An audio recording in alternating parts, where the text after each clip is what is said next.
Hi, everyone. Welcome back to my channel. My name is Adrienne Keyser, and I'm your over 50s fashion diva. Here on my channel, we talk about my ring light blowing me out, but fashion, of course. Can you see me? All right. But also beauty, lifestyle, travel, and anything that's trending in social media on any of those topics. So if you want to stay relevant over 50, you've come to the right place. Good evening, everyone. Oh man, the lighting is real bad here. Let's try to angle the camera. Unfortunately, when I angle the camera this way, I'm getting 75 chins. But if you have been joining me this week for Paris Fashion Week, we are here for night 3, our final night of Paris Fashion Week.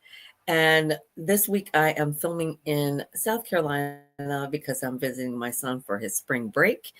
And I am filming in his room. So it's not even my temporary setup that I have in Virginia.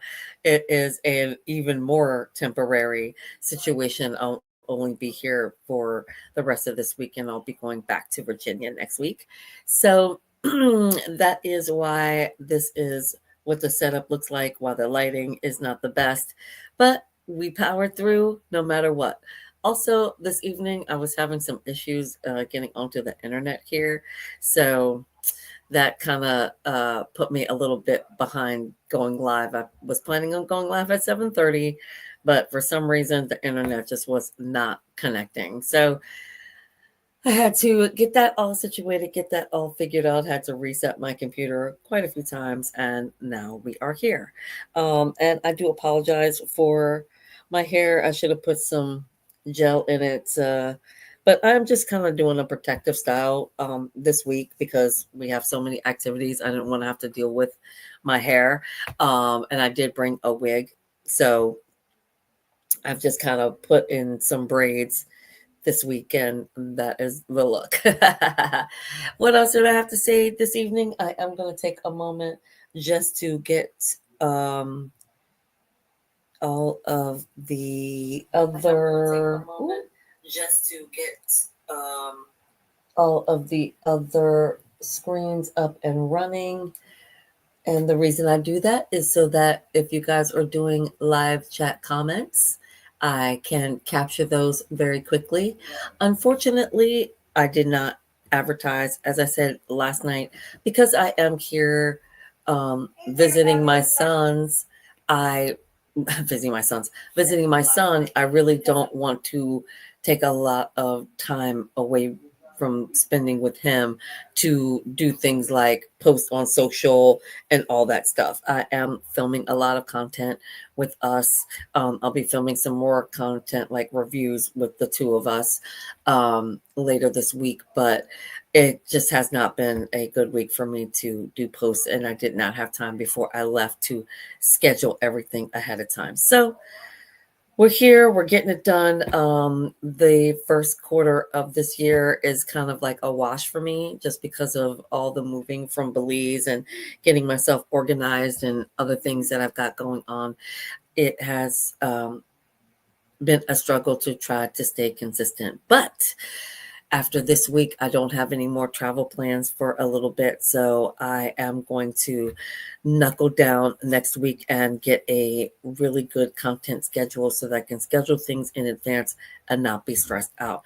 I haven't even been editing any videos, anything. So doing the lives are always easier because video editing takes so much time. But I do plan on getting some editing done next week so that I can have a bank of videos in my queue ready to go for the next month. And let's see what else. We are going to do one more screen and then we are ready. Oh, let me get it. Okay. And make sure the volume's down there. Are we good? Okay, are we good? We got all of the devices set up, ready to go. Now let's talk Paris Fashion Week. Now, I annoyingly did not have time to take the shows that we watched last night and take them out. So I'm just going to take a quick second as we're going through the list to take out any of the shows that we have already seen. And like I said, at the same time, be able to see what shows we are going to watch this evening. I'm really am excited for the last night that I'm going to cover. I am going to probably do another video because I do still have all of the New York shows to cover. So this is the New York shows we are going to try to cover Tom Brown tonight if we have time. No, you know what? It doesn't matter. We are going to squeeze Tom Brown in tonight, without a doubt. We may squeeze in Michael Kors because those are really the only two collections from New York that I'm kind of dying to see. I do have some other really good ones, but those two for sure. I'm gonna take these two out because I'm really not gonna watch them. These two items from Dior. We watched McQueen. And oh shoot, I gotta pull up my list, dang. So that we know.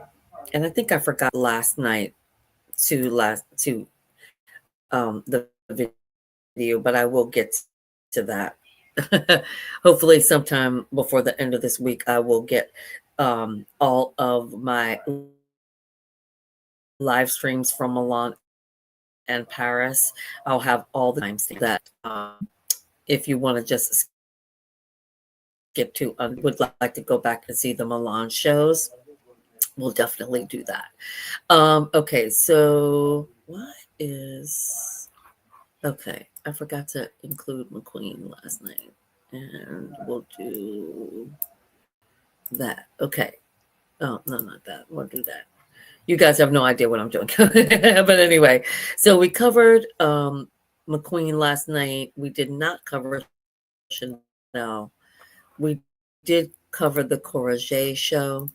We did not cover Givenchy. We did not cover the Hermes show, so we'll be doing those. This thing about Jacques Mousse, I don't think we're going to cover because we did cover the Jacques Mousse collection last night. So we're going to take that out. Make sure okay, so Jacques Mousse. And what else? So we didn't cover Hermes. We're going to do Lacoste tonight. We're going to do Vuitton. We did Saint Laurent last night. So we'll take that out. Make sure I have it on my list. Saint Laurent, yes. Rabat, we also did last night. The Schiaparelli show, we also did last night. I'm just checking my list, you guys. So I'll take these out. So Rabat, Schiaparelli, and we also covered Valentino last night. We covered Victoria Beckham last night. We did not do the Miu Miu show. We did this Loewe show.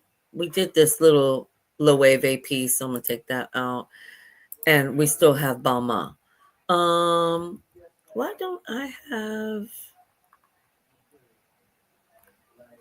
I thought I added that. Okay, yeah, Miu Miu. I was like, I thought I added the Miu Miu show last night. So let me see what else I'm missing. There is, I'm not going to be covering Agnes Bay anymore. Comme des Garçons, I'm not covering anymore. Elisab, I'm not covering anymore. Gautier, I'm not covering anymore. Issey Miyake, I'm not covering anymore. Loewe, I still want to cover, but we shall see. The girlies aren't even talking Loewe anymore, but anyway. Mugler and Rocha.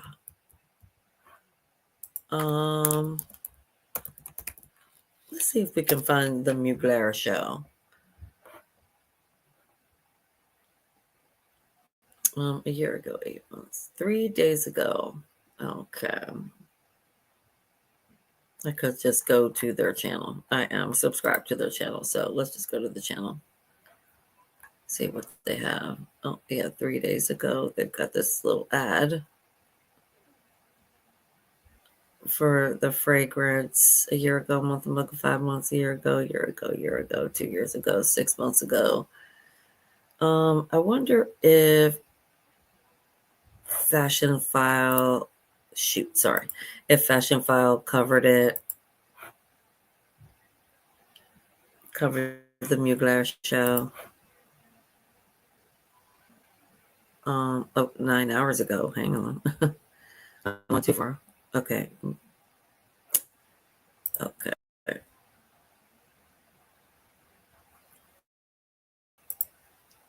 No idea what just happened. I think I went back and forth and back and forth, whatever. Okay, so it's 3 days ago, 7 days ago, 8 months ago, Mugler and Gentle Monster a year ago. 9 hours ago is the new Mugler Angel Stellar, the best angel flanker ever. Okay, the perfume guy. So, not seeing anything new. They do post on their channel, but it doesn't look like they have the new show up just yet. So we shall see. And we may tack them onto the New York shows. And we'll check Peter Depp. That'll be the last one. 4 months ago, spring, summer, 2 years ago. Wow. Okay. Again, we try to cover the collections that we can find as well as collections that the girlies, the influencers are still talking about. So now we've got our list. So let's go over it one more time real quick. We've got Chanel, Givenchy, Hermes, Lacoste, Vuitton, Miu Miu, Balmain, and Tom Brown. So those are the ones we're going to be covering. Of course, we always do Tom Brown. Once we get to that point where we've covered all these other shows, we'll see, because what I would like to do is do Michael Kors, Tom Brown, Balmain, and just finish with Balmain, and make sure that Tom Brown and Balmain are the last two shows that I cover. So let's just hop on in, because I have been wasting a shit ton of time. 12 minutes. Not anything horrible, but we do want to go ahead and jump on in. So, damn, what do we want to start tonight with? Oh, because these are all the good ones. These are all the biggies that I'm dying to see. Let's start off Givenchy.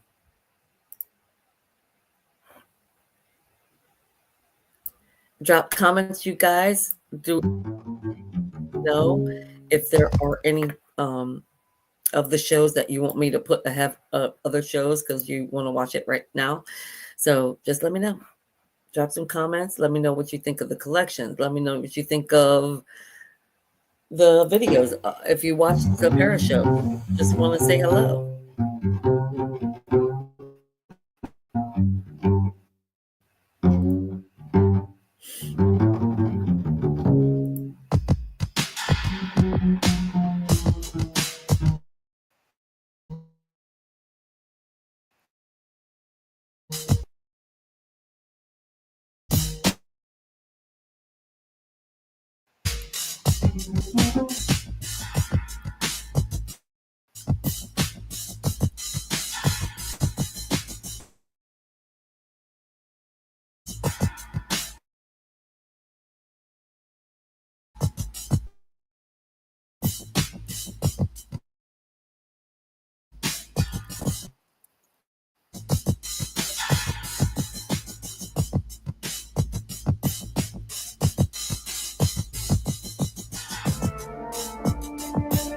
I wasn't watching any of that. Apologies.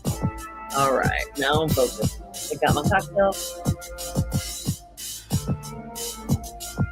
I will be doing my skincare,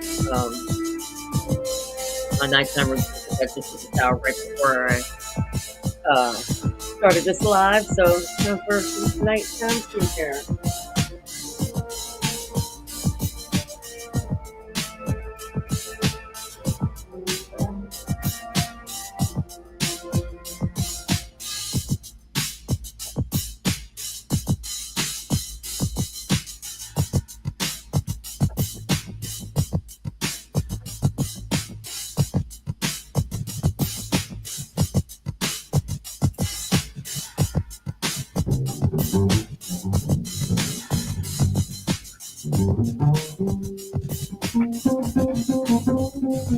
I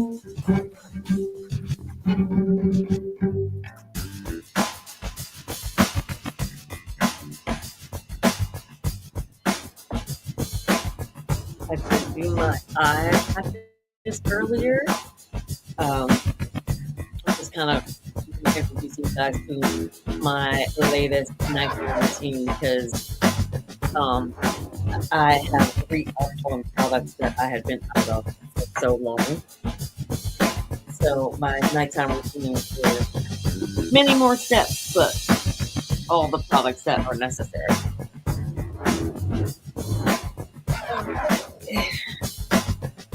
Um, so I will shout them out as they come. The products that I'm going to be using tonight. Make sure you drop a comment. Let me know what you're thinking of the collection. Oh, that wool denim. Love the keys. Apologies, I haven't been really paying attention to what we're doing. But I'm settled in now, and fortunately, this is a rather lengthy show. All right.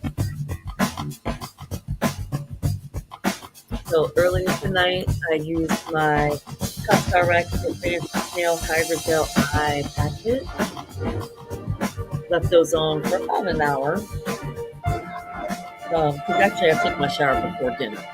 So, but I was able to use some of the gel from the patches and spread it a little bit over my skin so it wasn't so dehydrated and dry.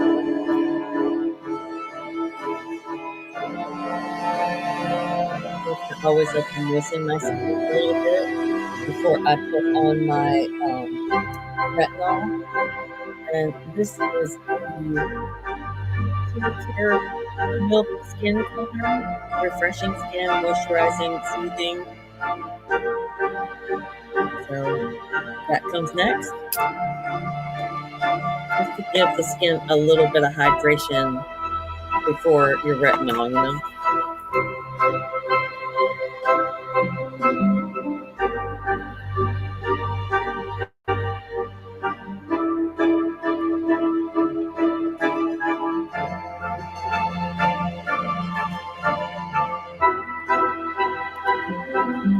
Take this robe off, this snuggie off. It's so cold in here. My ex doesn't like to turn the heat on, so the house is always freezing.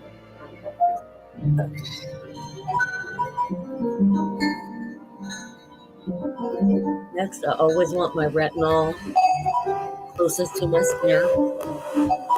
So that comes next. This is the Awaken. This is by the brand Awaken. This is the Revital Retinol Cream. Well-being for all. Didn't go on this puppy, but there's still plenty. But he's getting low for sure.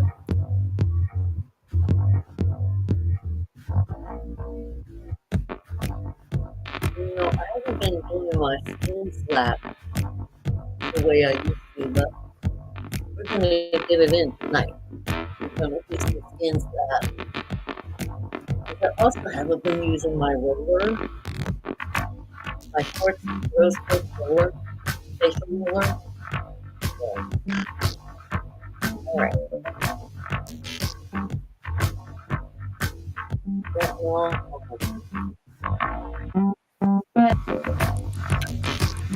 Next up, I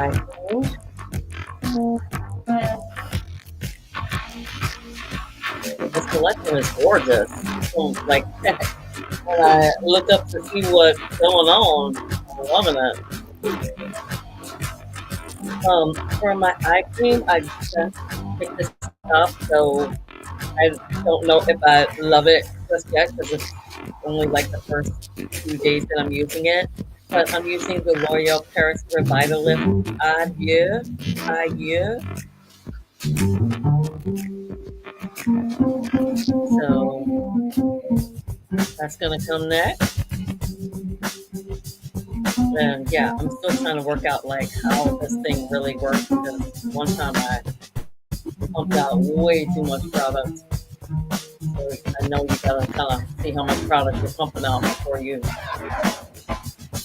start to smear it around.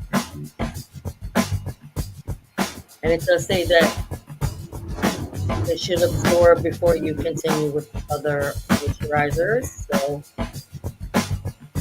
I do like this little cooling roller, little one of these little angle guys. I am liking that.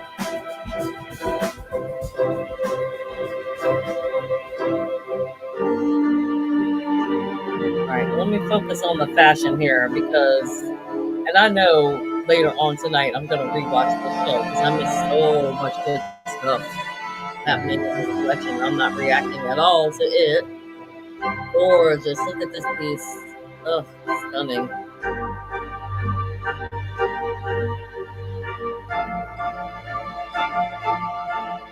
This is a fashion reaction video. So I need to be reacting to some fashion. And look at the cut of that coat, the little peekaboo slits. Ooh, and the back out on the pants. Is that what's happening? Gorgeous.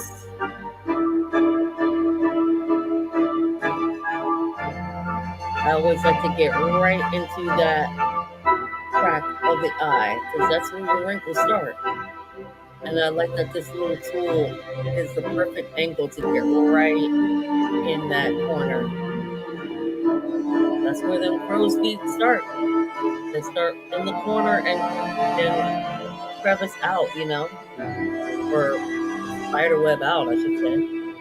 So always make sure you get right in that corner.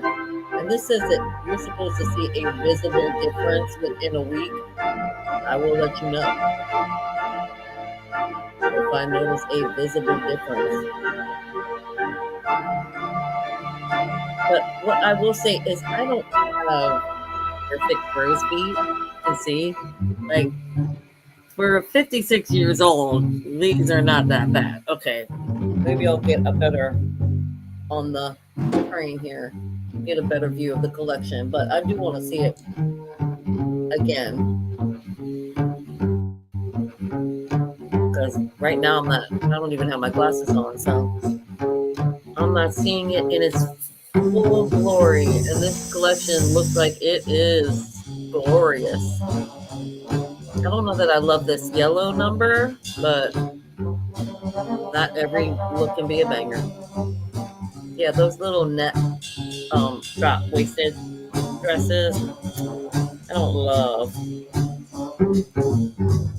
All right. I'm just gonna pat that in. Remember how I did my slap, do my skincare? I do the eye slap as well.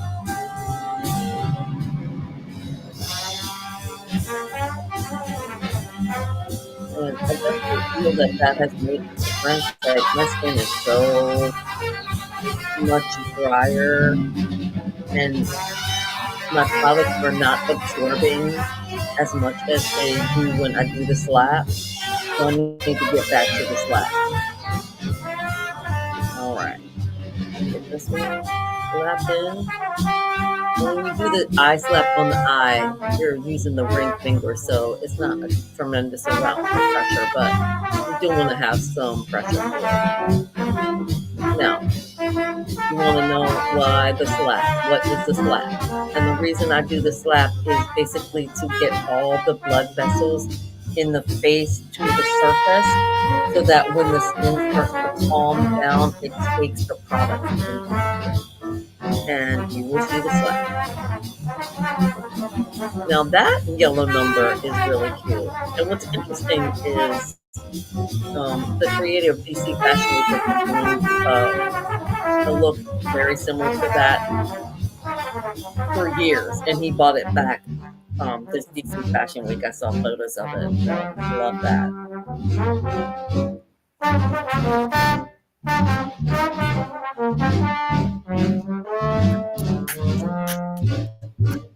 beautiful collection. Absolutely nailed it. Absolutely nailed it. Gorgeous, gorgeous, gorgeous. Love the music. Yeah, beautiful collection. Absolutely love it. Okay, next up. Now we're not going to go in order. We're going to try to do the way I did it during Milan: one long, one short, one long, one short. We always take a break around the hour mark. So let's go ahead. I need to Givenchy is done. Why Jamba is crossed out there? What? Oh, okay, because that's what I was doing the first time. Okay, so Givenchy will give you a different color. All right. So really good. So now Givenchy was a somewhat long one. So let's find a shorter one. There's not many other than Hermes. So we might as well go right in. So here we go with the Hermes collection.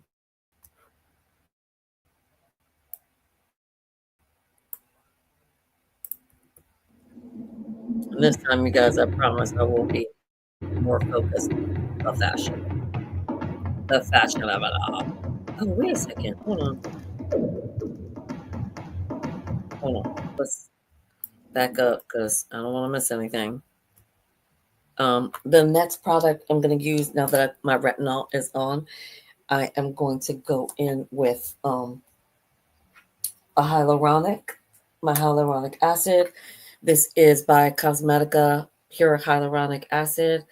Again, another layer of moisture to go in between. So let's go ahead and get started with Hermes. Really excited to see this collection.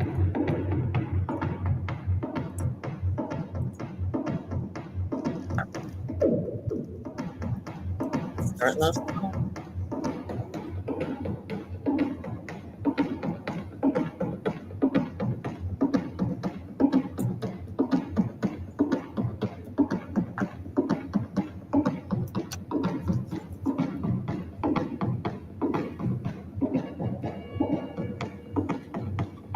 Okay, leather. I mean, obviously, it's Hermes, so the leathers are going to be amazing. Was it going to be an all black collection, or are they going to give us some color? I'm not mad either way. Well, here comes some grays.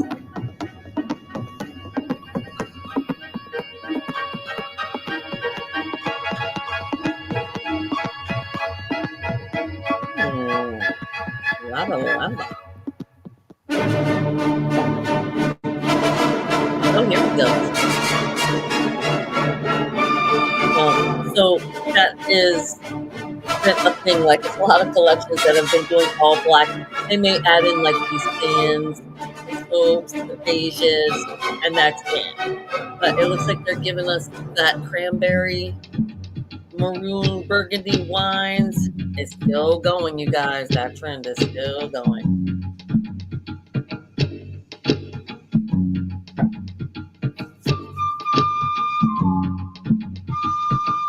All right, now we've got moisture, and that hyaluronic is going to continue to bring moisture to the skin throughout the night. So let's hover with some more moisturizer. I'm going to go in with my, this is the Cosrx, the Advanced Snail 92 All-in-One Cream. We're going to go in with that. Next. I like to have that snail mucin also right up against the skin. Because the only other moisturizer we put on is our retinol. So this is what's going to be the next closest to the skin. I don't know. Tiny bit too much. Let's take a look at it. Over your neck, chest area.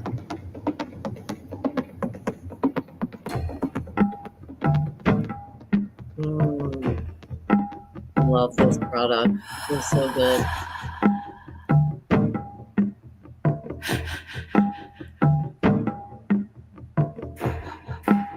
Yeah, like the wrinkles in my forehead have been on another level because I'm just not keeping up with my skincare the way I should. But now I'm back in the States and I can get products much easier.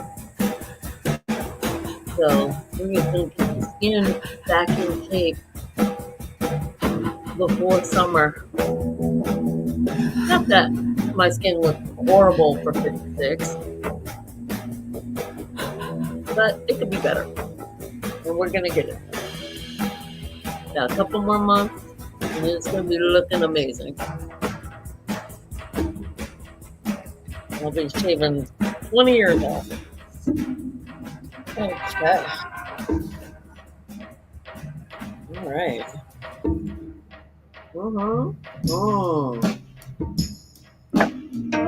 Loving they're giving us greens. Love this. This is very classic Hermes. This is very. It's what you want. It's what you want from Hermes.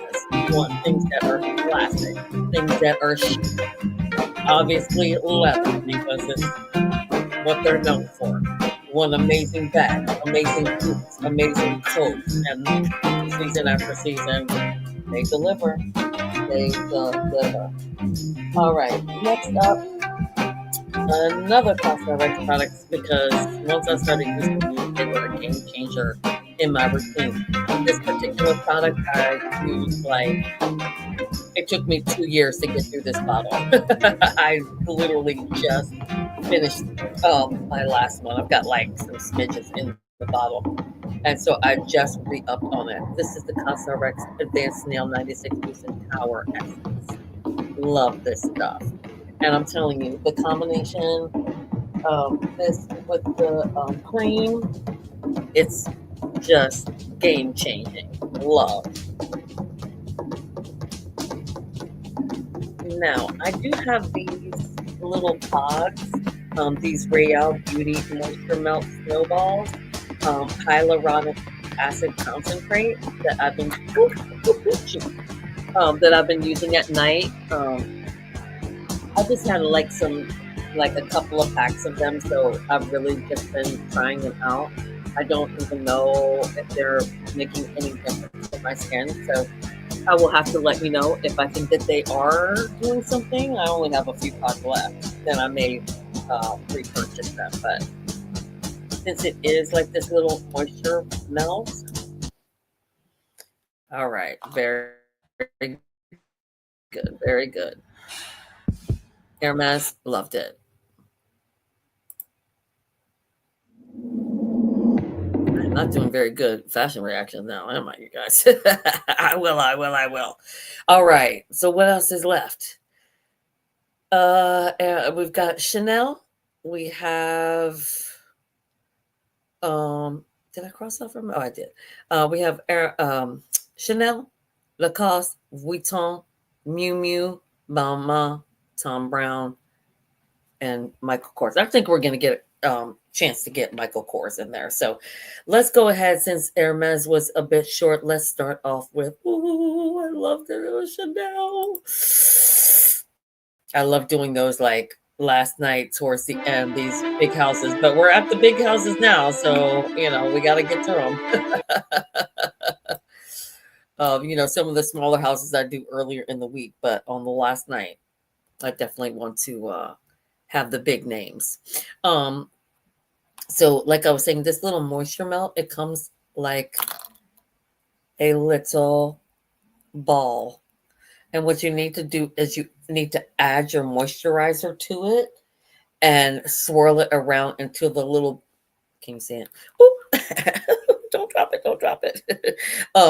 To just swirl it around until it dissolves. So I just take my Cosrx and I give it 3 good pumps and just swirl the little ball around.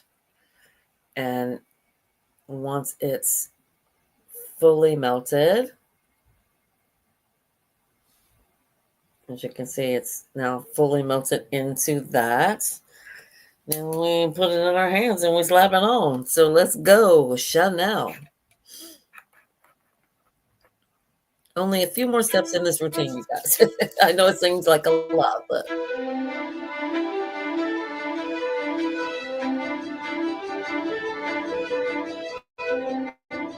all right. We're really gonna react to the fashions now, you guys. I'm sorry I haven't.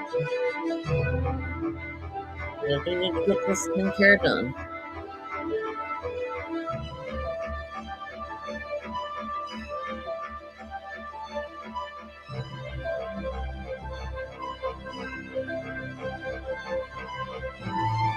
Nice. That feels so nice. Always go up in your neck.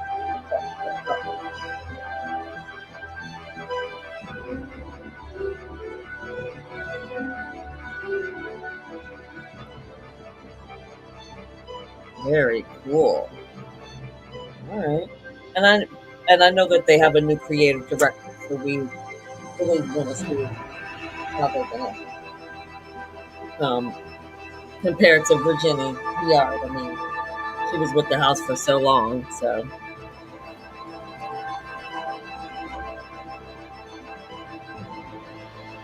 And as I've said throughout the collections that I've been covering, if you want to know who the creative director is, the new creative director, you're going to have to Google that because I just didn't have time to do it, especially this week since I'm trying to be with my son. Gorgeous. I'm loving this. Loving these, by the way. All the books. Gorgeous. With the chiffon overlay. Love. I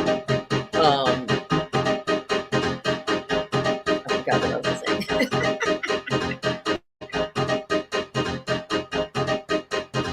The distraction of Chanel.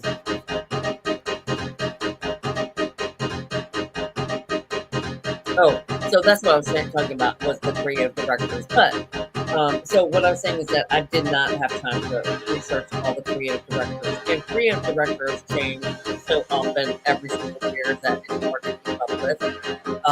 But I said that next fashion month, the spring summer 2026 collections, I will make sure that I know who the creative directors are so that I can get that to you. When I was doing my blogs on my website, it was a lot easier for me to incorporate that. Because it only takes a second to research it. But see, once I put my list up, I don't even know what designs we're going to cover that night. But I decided that next fashion is going to be a lot more organized and announce what collections we're going to be covering so that you'll know the dates, the collections we're going to cover, and that way I will know what to have my notes for. So,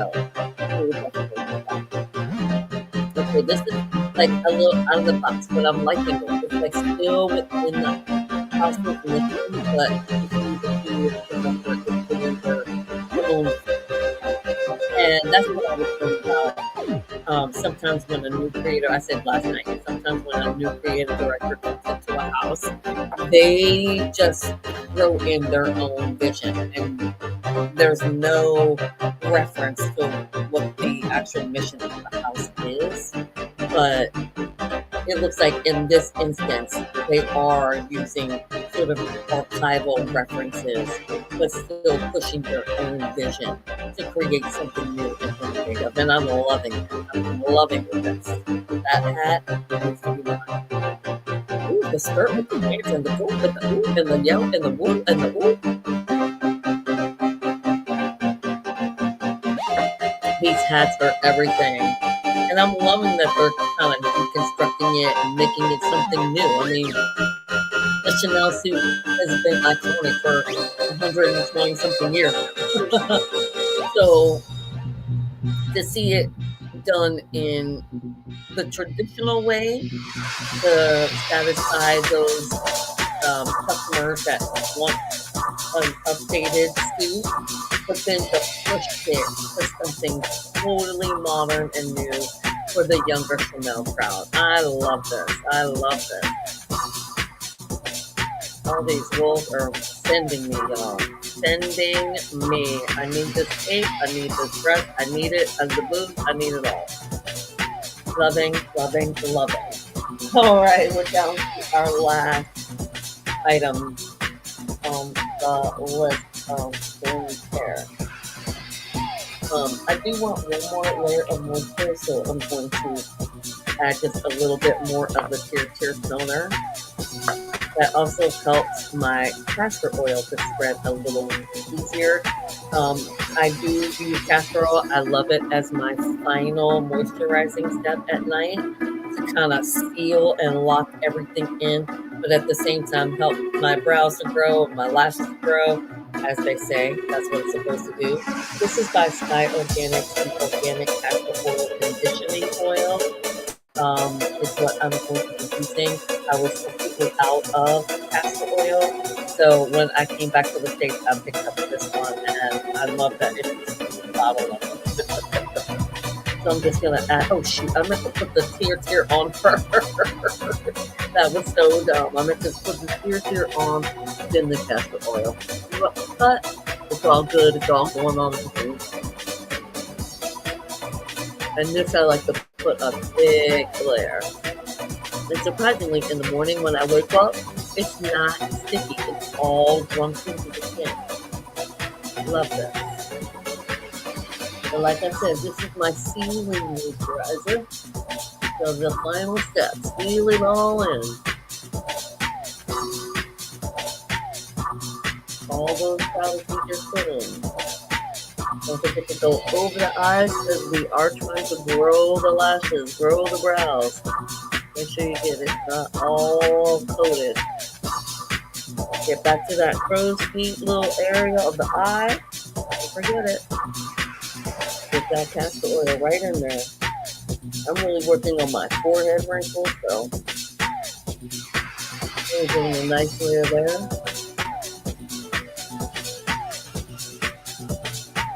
This collection is everything. Come on. Always get the back of the neck, chest.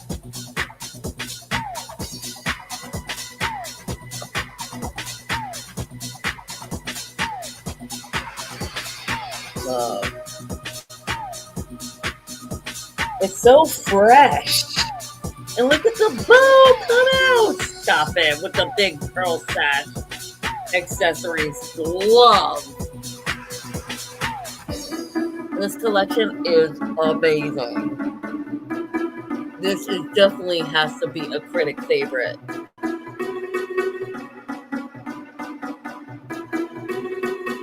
I can't get no And those sleep. tiny little bags. Oh, so precious. You know, everyone loves a Chanel bag. That one actually might be affordable. You might be able to own a bag that tiny from Chanel. Before it hits the real, you know?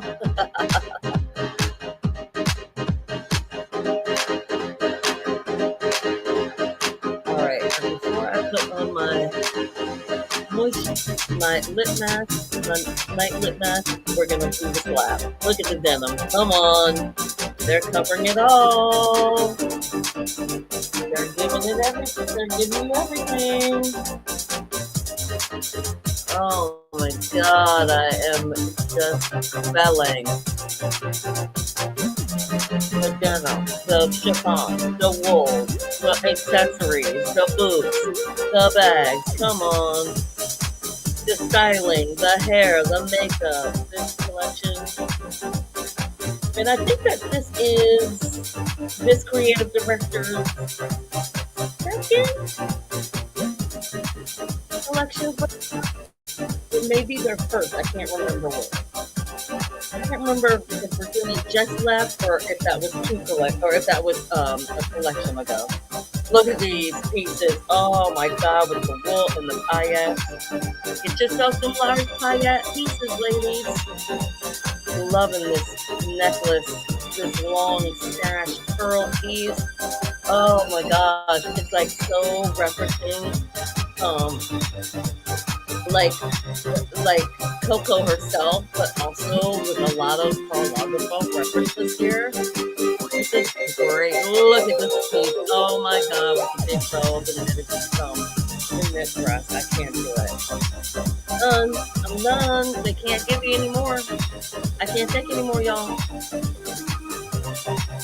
I can't take it. I can't. I can't do it.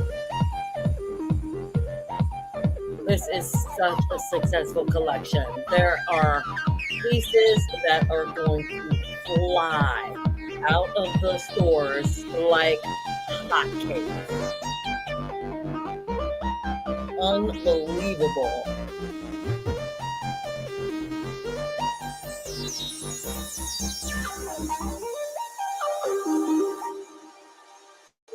Love this piece, but again, like I said, not every piece is going to be a banger.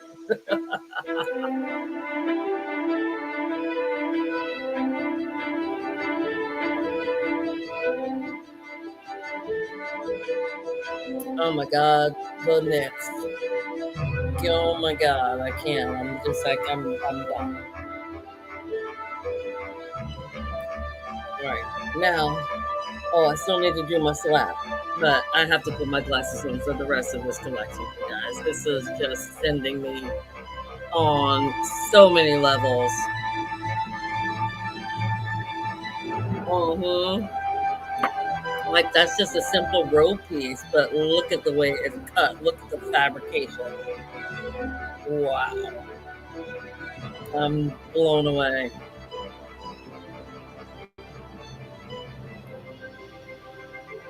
I don't know. I've seen a lot of collections this week from Paris. This is up there as one of my favorites. Look at the bag. Look at the cut of the skirt with the over blouse. This oversized white. I mean, I'm done. I'm speechless. Well, not that I can be. I'm on a live stream, but you know what I'm saying. Look at these these bags that look like pearls. I can't. Oh my gosh.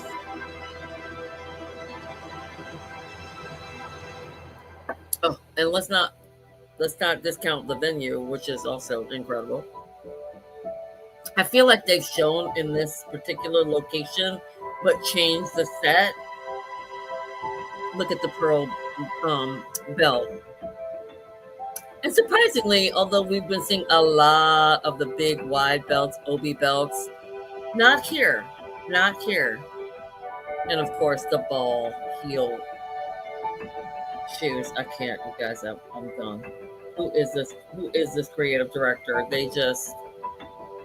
mean, to hit it out of the park this successfully so early as a new creative director for in one of the most prestigious houses in Paris.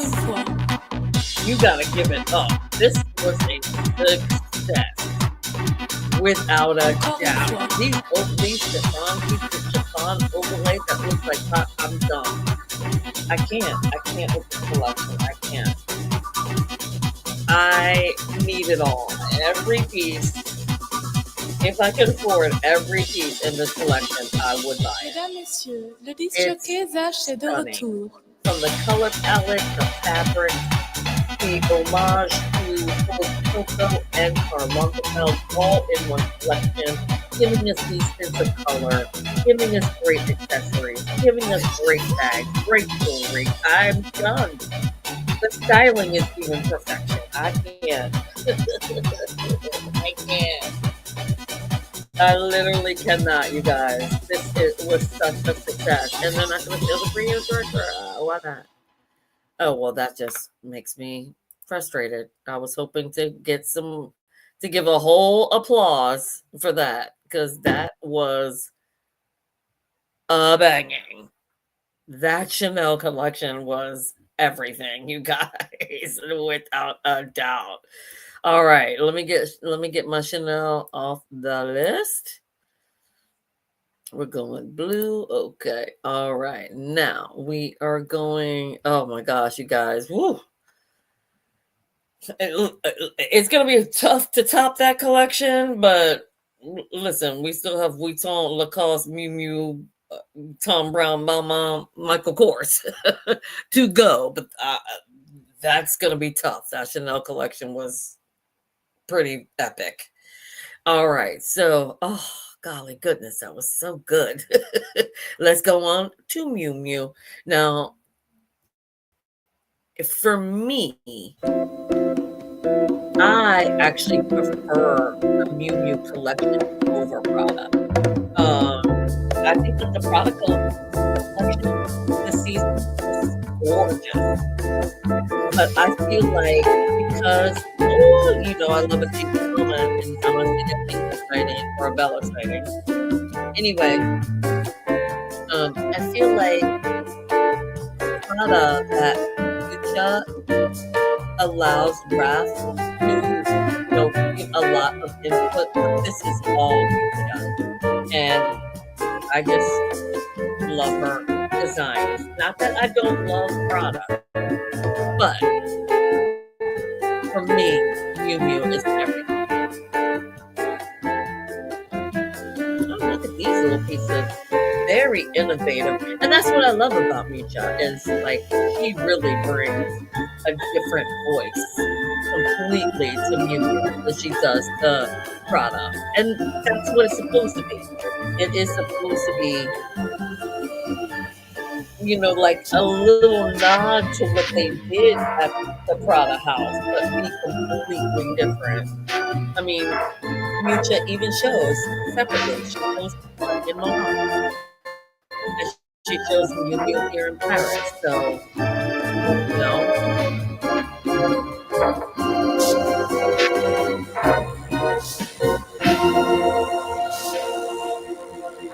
the styling is great. I'm seeing a few pieces here and there that I'm loving. Definitely seeing some innovation. I love that is that open collar to the jacket. That was very, very beautiful. Love an older model on the runway. These and Bella socks are gonna sell like hotcakes. Did you get a tabby toe on that? Oh, it looked like a tabby toe on that shoe. Love this. Very Stepford Wives. Was that a queen that was sporting on? Gorgeous. She was beautiful. Okay, so this is my take on this. It's giving us Stepford Wives, I believe, is the inspiration. Because it does have that air of prestige to it. The Argyle skirt, gorgeous. Like, yeah. And also, that was what I was, another trend. You guys were talking about the big light belts, the movie belts, definitely on trend. But a lot of fur. Real fur, a reel or so. There's going to be a lot of fur. Unfortunately, I did keep a few of my fur pieces, but sadly got rid of most of my vintage furs. But I do have a few fur pieces left, so. But that's what, and maybe that's just in the styling that I'm getting that Stepford vibe. Loving all these leathers, but also the boots, very 60s-esque. The cutouts, very 60s-esque. Even the plaids. This is very modern, very athletic, modern. Love that. So she's giving you that mix in there. That's what Lucha does.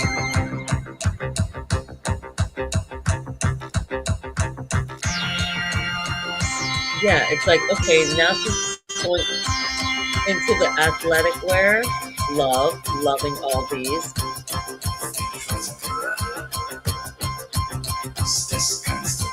So she is giving you a great mix. I mean, tons of sellable pieces in this collection. The color palette, gorgeous. Did you see that bag? Give me a break. It was everything. And Musha loves a good sock. A stocking sock.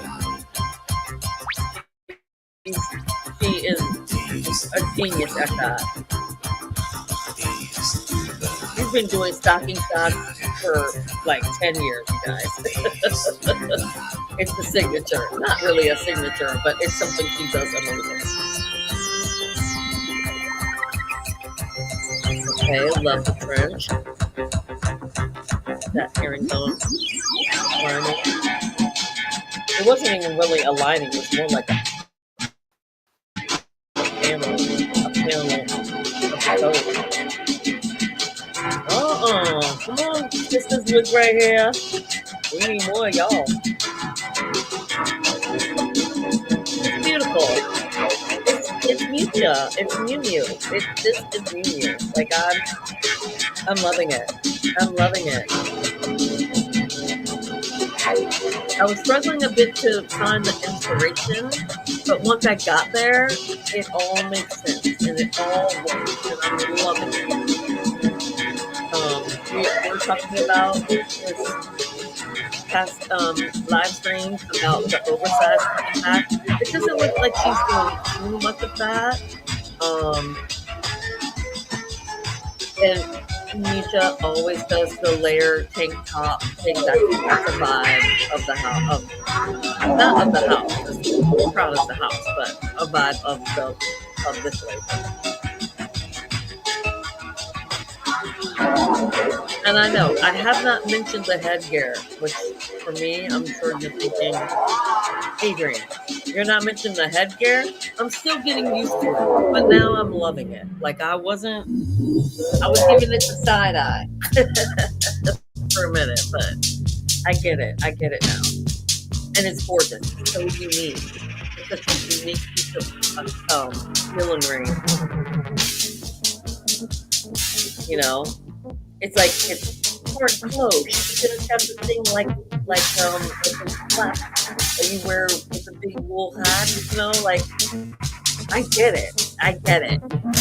They did something new. It's like this such a unique concept to make like a clothes, but make it modern.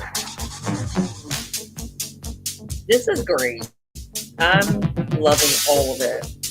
And I think maybe she did have that separate vibe because there are so many faux pieces in the collections, and so it needed that layer of not layer, that air of that vibe, Stepford wives, 60s but updated, and I'm loving it. She is using so many great couture models. I'm loving it. I love her. I love her so much. Mucha, oh my gosh, like, where would we be? I don't know where I would be if I couldn't see your collection season after season. It's always fresh. It's always something I want. She never disappoints. Never disappoints. Like there might be a season where I'm not that great on the Prada collection, but she crushes it with you. Like I just love her. And these robes are fly. Oh, look at the sellability of this collection. Insane. Color palette. The accessories, the styling, the millinery, the eye models, the makeup, yeah. I was a little uncertain when it was coming out with these purples and plaids and the pastels. So in the beginning, I was struggling.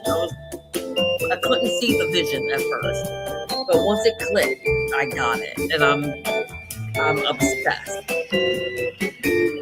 And the hats too. Now that I get the vibe of them, I'm obsessed with it. Obsessed. Like I need one of those in my collection because I love a cloche hat to begin with. So taking that 20s vibe, that 1920s cloche hat, Oh, you are a genius. I love you. Mwah, mwah, mwah, mwah, mwah, mew, mew.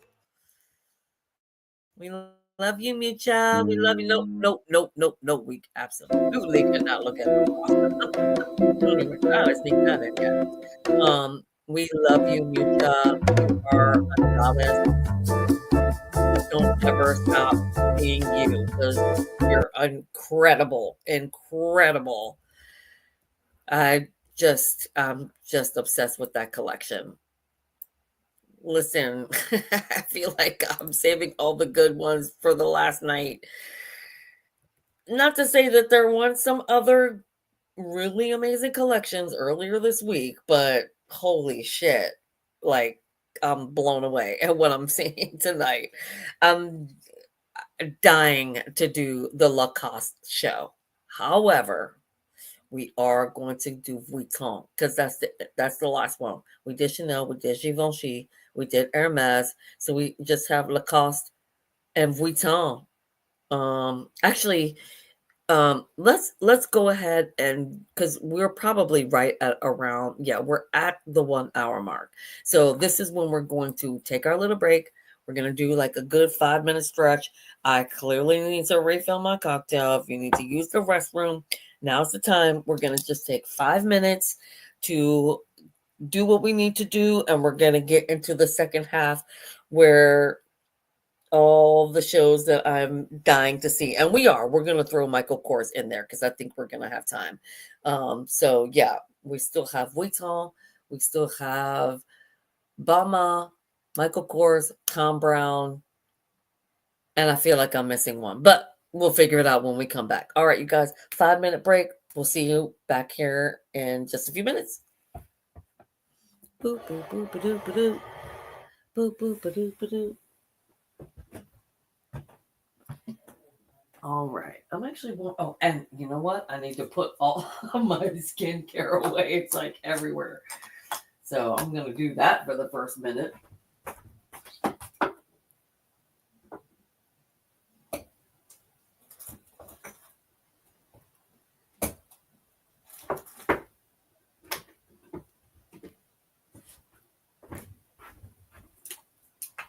Skincare. Oh, I didn't do my lip and I didn't do the slat. We'll do the slat when we come back. All right. I think that's everything.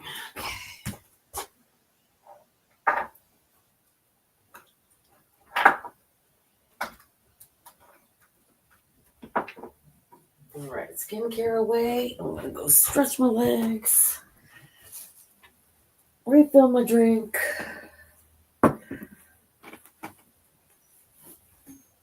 This isn't part of the time, you guys. Even though I'm in here still talking, I'm going to try to be back in 4 minutes from now. 4 minutes. So we'll be back.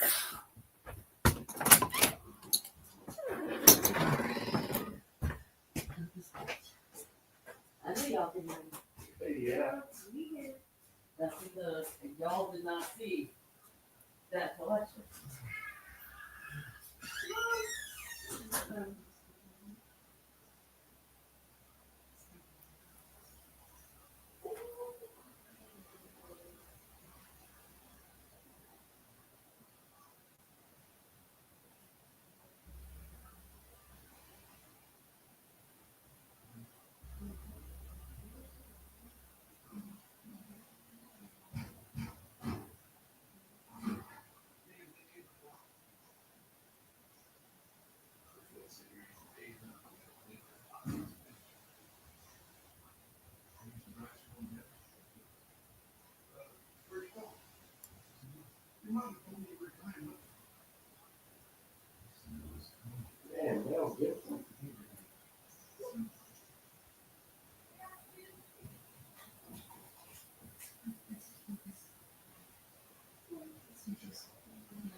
Oh, I was gonna say, I look like you hit the bed and you don't have to get up early.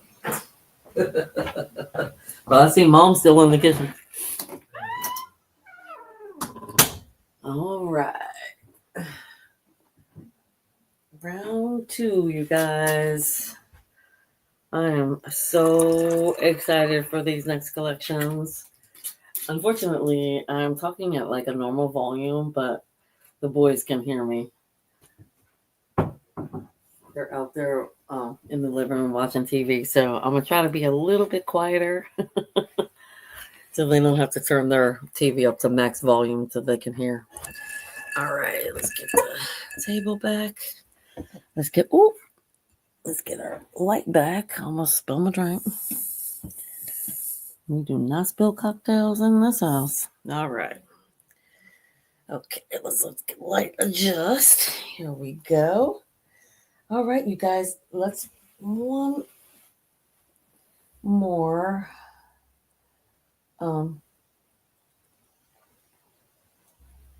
We are going to do the list one more time before we get into it so I can decide which shows I want to watch first. All right, let's see what we got. What's left on the list? Okay. So we've got Lacoste, Vuitton, Michael Kors, Tom Brown, Balmain. So let's get into Vuitton. Because the Lacoste shows I have been obsessed with. My favorites for last. So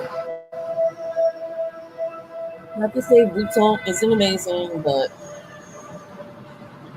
Lacoste has definitely been doing it for me. More so than the Vuitton shows.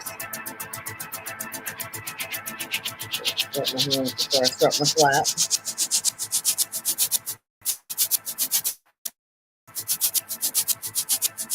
Loving the venue. Vuitton always does amazing venues, so no surprise there.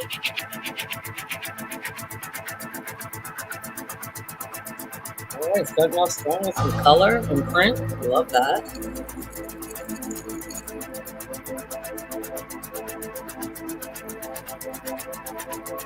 Now again, we're just trying to get the blood vessels to the surface of the skin in order to take our products in. So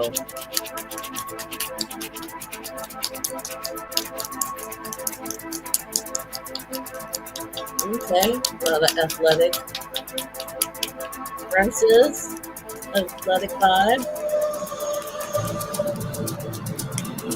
And you want to do it firm, but you don't want to hurt yourself. So like I said, you want to slap it enough to get the blood vessels to the surface of the skin. And everywhere. Don't forget the jawline, the neck, the chin, underneath the chin, all of it.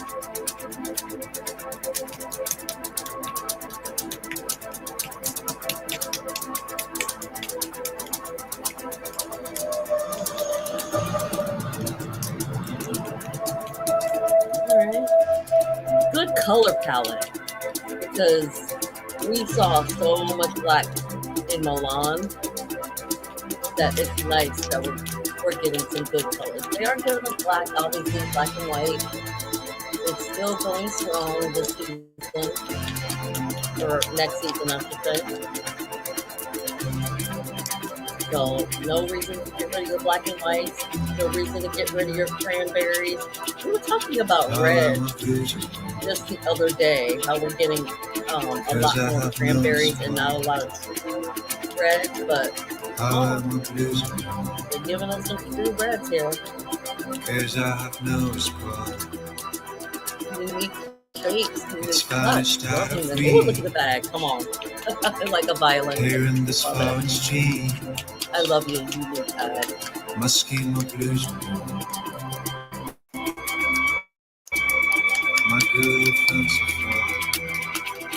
Okay. The moonlight is so Am I getting weak. like okay? I think that's where Hardly just a light's getting no like a weak. hint of a Western inspiration. Gave me my So I blues think I'm and starting to feel the vibe, my blackness where they're calls me going. back. I sought the siren hall, rumbling and barren grounds. Here in the city of my sleepless wanderings are wrong, wrong again. Also, you'll feel that Gave me your my colors are blues really and sinking into cause I have around the no eye, smile. on the eye. It's Spanish Much time less pressure in that area, here in this obviously, foreign street. but you still want to give them a good Rough, splash. rough pavement. Now, I can't see anything happening, you guys, so drop some comments. Let me know what I'm missing. I need my blues and more. Reflection of my heart. The darkness is too deep. Swallowing all the heat. I'm really try to get those areas where I see the most aging, which is around my mouth and forehead. Sharp edges of mine. Yeah, we are getting a lot of that period. And there was another collective that I saw in Milan that was giving a lot of the same vibe, where I was like, this is very Eula Johnson with that Western inspiration. Look at that. Did you see that? You know I need it. And another collection, what was that collection that did these huge fanny pack bags? I can't remember who it was, but I was like, because I am of small stature, I don't know how I would be able to pull that off, but I could see that like a client or somebody that wants an updated, sort of faded backpack. Was it Fendi? I think it was Fendi. I think it was Fendi that gave some really large fanny packs out of bag. Felt like.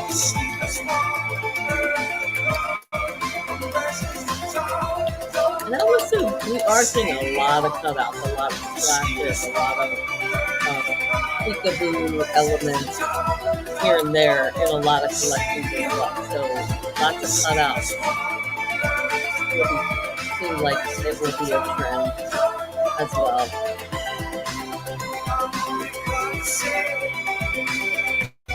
And they also give us Western, like that was also the collection that I was like, this is not something that they usually do in very Eula Johnson. Like these bags here, those like Fendi or whatever. Fendi that has something very similar. All right, I think I'm done this lap. The skin feels slightly sticky, but by the morning it's gonna feel like butter. Once the blood vessels sink that in, it's gonna go on. My final product is Fast Sugar. This is the Advanced Therapy Recovery Lip Mask. So I use this every night. And it does make my lips feel nice. Ooh, very Ziggy Stardust with this makeup on here. Okay. Maybe that's the inspiration. Maybe Bowie is the inspiration. I don't know that Bowie did too much Western, but he did do a lot of those like really intricate fedoras and things like that. So maybe it's a 70s style inspiration. I don't know that. I need to see these shoes a few more times to know that I'm loving them, but I don't know that I love these shoes.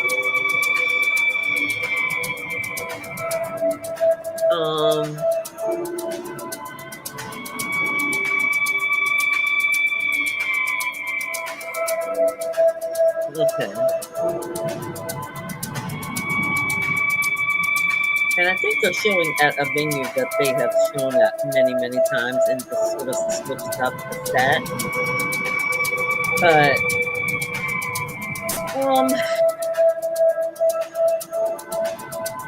I think that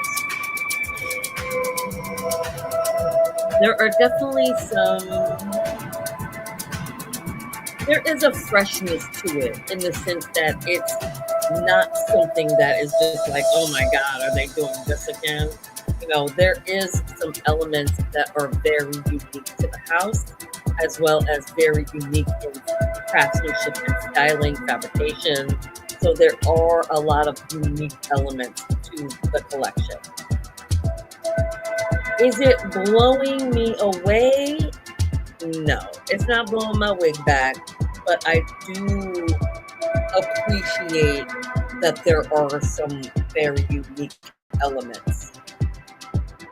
Are there pieces that I'm like, oh my God, I need to own it? I would say no. Um, like, look, we just saw the Miu Miu collection that Cause blew I my have wig no back, spot. and we're getting ready to see some collections How that I am I think are gonna losing blow my one? wig back. This, I Cause I don't have know no that it's spot. giving me It's vanished I out of need to own reach. that. It's not giving me I need to run Here to in this foreign Busan street, and get on the waiting list for this piece my or that scheme of piece. losing one. It's Might be a nice. little fanciful. It is unique. It is The moonlight innovative, is so and weak, I don't know. hardly enlightens my I'm just gonna say week. that I've seen Give me my blues collections in the one. past few seasons that were My blackness calls me back. out of this world amazing. I sought the This, siren I don't hall, know. I'm feeling like there's rumbling and barren ground. everything but the kitchen sink, because now we're getting this Here in the futuristic. city, my We're getting sleepless futuristic wanderings with are wrong. elements of 60s. We're getting 70s, sort of Give me Ziggy my blues Stardust. one. Cause I have We're no getting spot. athletic. We're getting. It's vanished out of Yeah. Here in I this think I'm foreign street, struggling with so it, and maybe it is sort of again a 60s vibe to it. I'm not sure that I see the full inspiration. Um, is it cohesive? Yes. It is definitely a cohesive collection. This all feels like it goes together, for sure. I'm just not sure how sellable it is. Oh, and by the way, I am wearing this really cute, adorable kitty sweatshirt. It's like a crop sweatshirt, long sleeve, that my girlfriend bought me in Paris. We weren't in Paris together. She was on a trip to Paris and brought this sweatshirt back from Paris. And of course, I've bought things from Paris as well. I thought it would be fun to wear my kitty sweatshirt.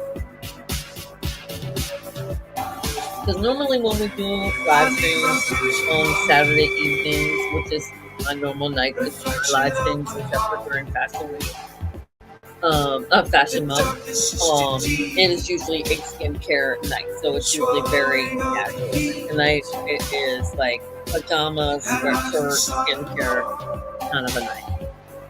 Because the first few nights I kind of tried to do a little something, have my face on and all that. Very unique, that bag. Okay, I like that bag. That looks like a vintage street lamp. That was cool. That is something that's very unique. I would love to see. Like, there are elements that will stay. I don't know who the customer was they were targeting for this. Definitely the individuals. Nicolas is always a genius. You can't go wrong with Nicolas. However, I've seen more. I've seen collections that have excited me more. I feel like this was sort of for him. He tried to do some things that were unique. And I love that. I love it when he experiments and doesn't just give us the same cookie cutter um, the same cookie cutter silhouettes, the same cookie cutter, everything you see trending. I love that Nicola can think outside of the box and not just want to give you, he doesn't want to just give you a marketable collection. Sometimes he really wants to experiment with his art. And I love that. And so when he does a collection like that, it may not be for me, but I can appreciate it. I love that anything he puts his hand to, I'm going to love. Whether it is for me is a different story. But again, as a fashion stylist, you aren't always shopping for yourself. When you look at a collection, you are really thinking about your clients and would my client like this? Would my client like that? And I know that I would definitely have clients that would love many of these pieces because they're kind of it girl pieces and what the it girls are wearing. So, and even if I shouldn't say it's what the it girls are wearing. It's what the it girls would want to wear to stand out, to be unique and not be wearing what everyone else is wearing, all the trendy pieces. If they want to like wear something that is going to stand out in the crowd and people ask them, who is that? What is that? Who makes that? That is what that collection was to me. Nicola Gasquet can do no wrong. He's a talent. He is a force in the fashion industry. Oh, we're gonna do Lacoste. Last of the list. Oh, I'm so excited. I've been waiting for this show for days. When did they first post it? I missed when it was 9 days ago. I've been waiting for that show on. Because lately I've just sort of been obsessed with Lacoste. I just think that the well, let's put it this way. I've always loved the Lacoste. I've been following the house since the 80s. But what I will say is that you weren't always able to see the full collection. You could get through the Green Mountain stores that season or go to the website to see it.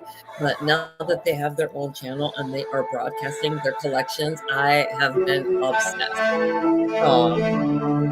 And yeah, if you don't know Lacoste, again, it was a huge brand in the 80s, Izod, and then Izod Lacoste, and then they split away again and just went back to Izod is its own label and Lacoste is its own label. But at some point in fashion history, they had merged together. But when Lacoste went back to being their own house, their own brand, they really surpassed Izod in the luxury category.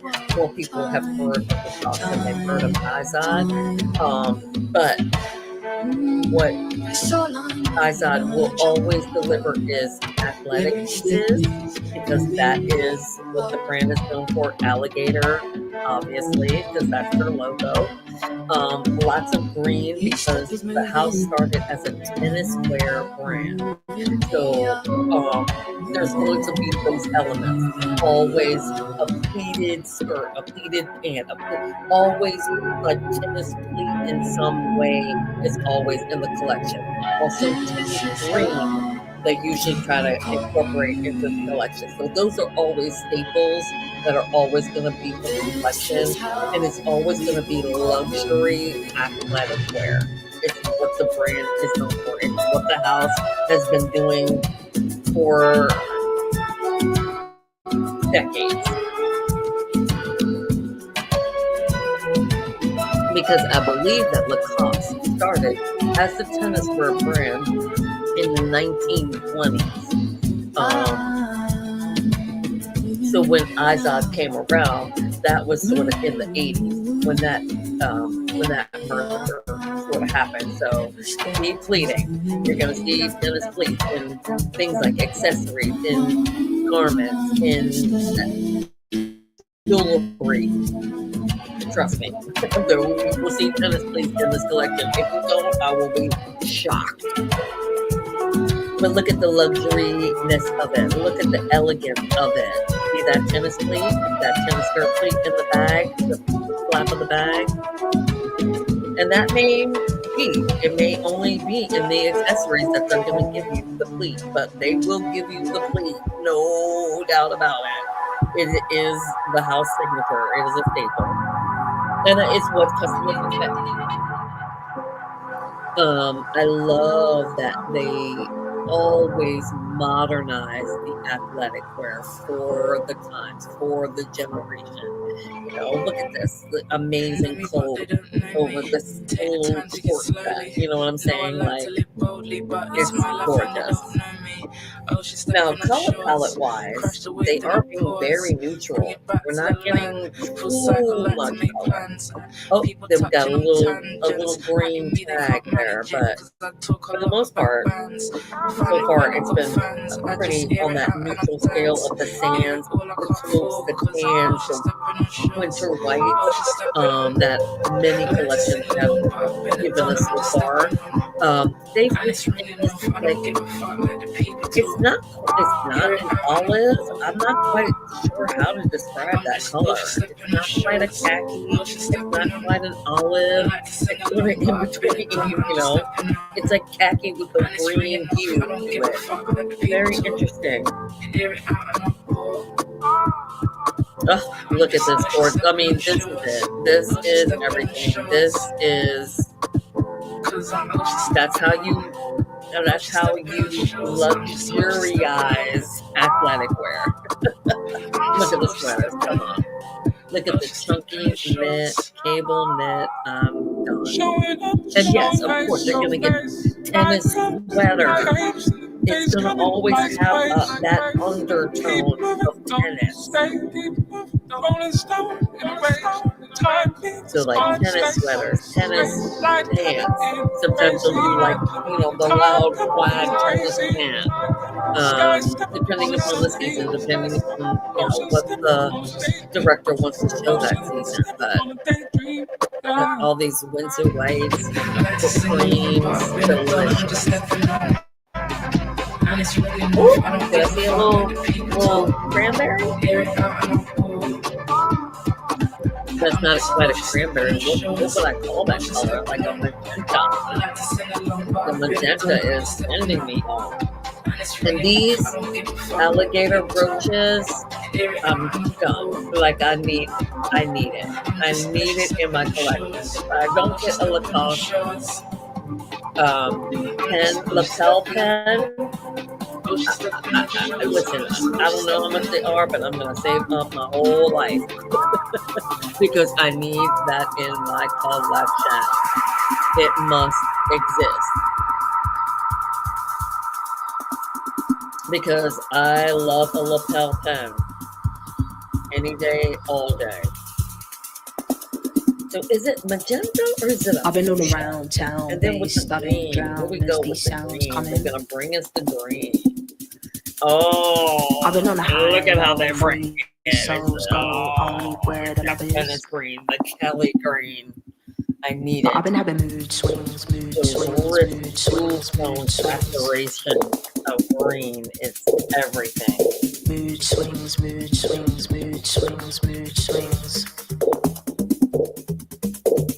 Don't be scared. Oh my God, I need it. I told you. Never show up on CP time. I just wanna dance on CP time. How many of them did I leave behind? How many times did I make them know why they wanna disrupt? Kill my flow. How many times did I switch time zone with the LD will always be home? I've been all around. It's almost like the color of the house.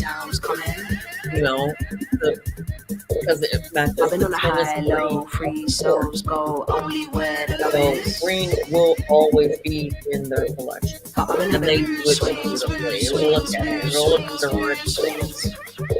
Oh my God, this coat is everything. See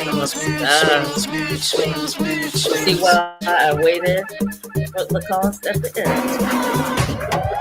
Because I'm telling you, ever since they started airing their shows, I can't not see it. Like, I would be devastated if they didn't show.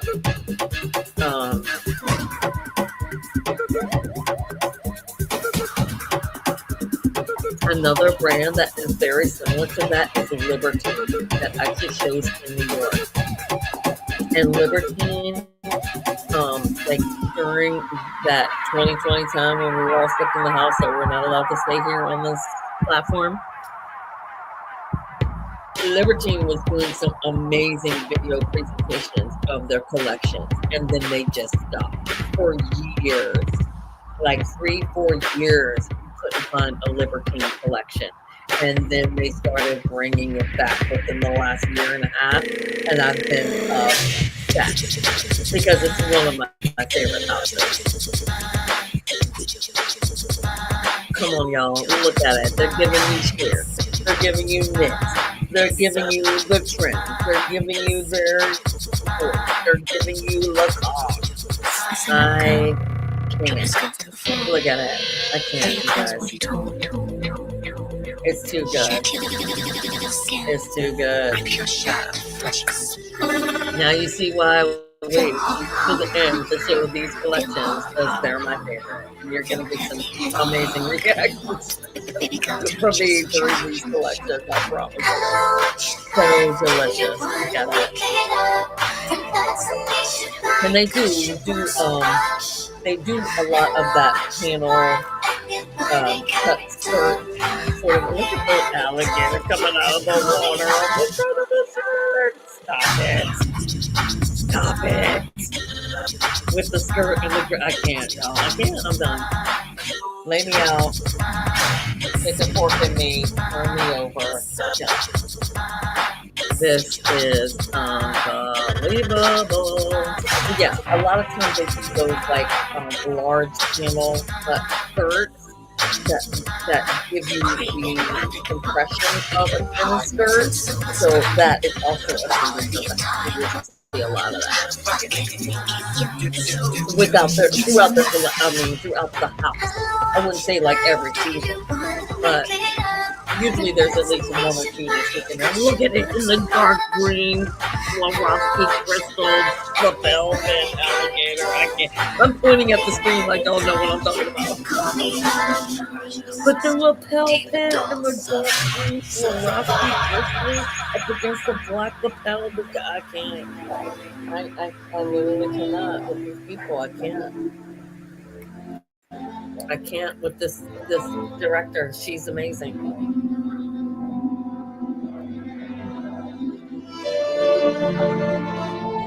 Since they posted up their channel and started showing their shows, I'm obsessed with her. I'm obsessed with her.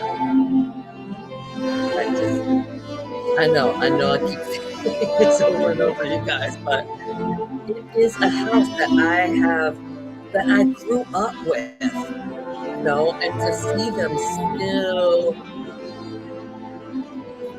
just pumping out incredible designs all these decades later. And it is one of those houses that it is my indulgence. No one that I follow as an influencer is talking about Lacoste, okay? Let's just talk about that. But the true fashionistas that know fashion history, that know fashion outfits, know Lacoste. And I hate to say it, but this is my channel, and I indulge myself in houses and brands that not a lot of people know about, talk about these influencers. Many of the girlies that I follow, I was following fashion before they were born. You know what I'm saying? So I know fashion history, and they don't even bother to learn the history of these houses, of these brands. They just hear what all the other influencers are talking about, and that's the bandwagon that they jump on without knowing what the house is about. You know what I'm saying? So for me, it's just a shame. It's just like, if you want like a real deep dive of fashion, you want true reactions, you want true reviews and opinions of fashion, you have to come to my channel, because these younger influencers don't take the time to learn the history of the house. They don't take the time to learn the history of fashion even. I studied fashion, and most of these girls didn't study fashion. And I'm self-taught in my studies. I didn't go to school for fashion. I went to school to be a dancer. So that was my path at that moment in time. So, along with being a dance major in college, I also went to the library and learned everything I could about the history of fashion and fashion houses and fashion labels and that kind of thing. Most influencers these days, they're not taking that time. So if you want real good fashion opinions, you subscribe to my channel.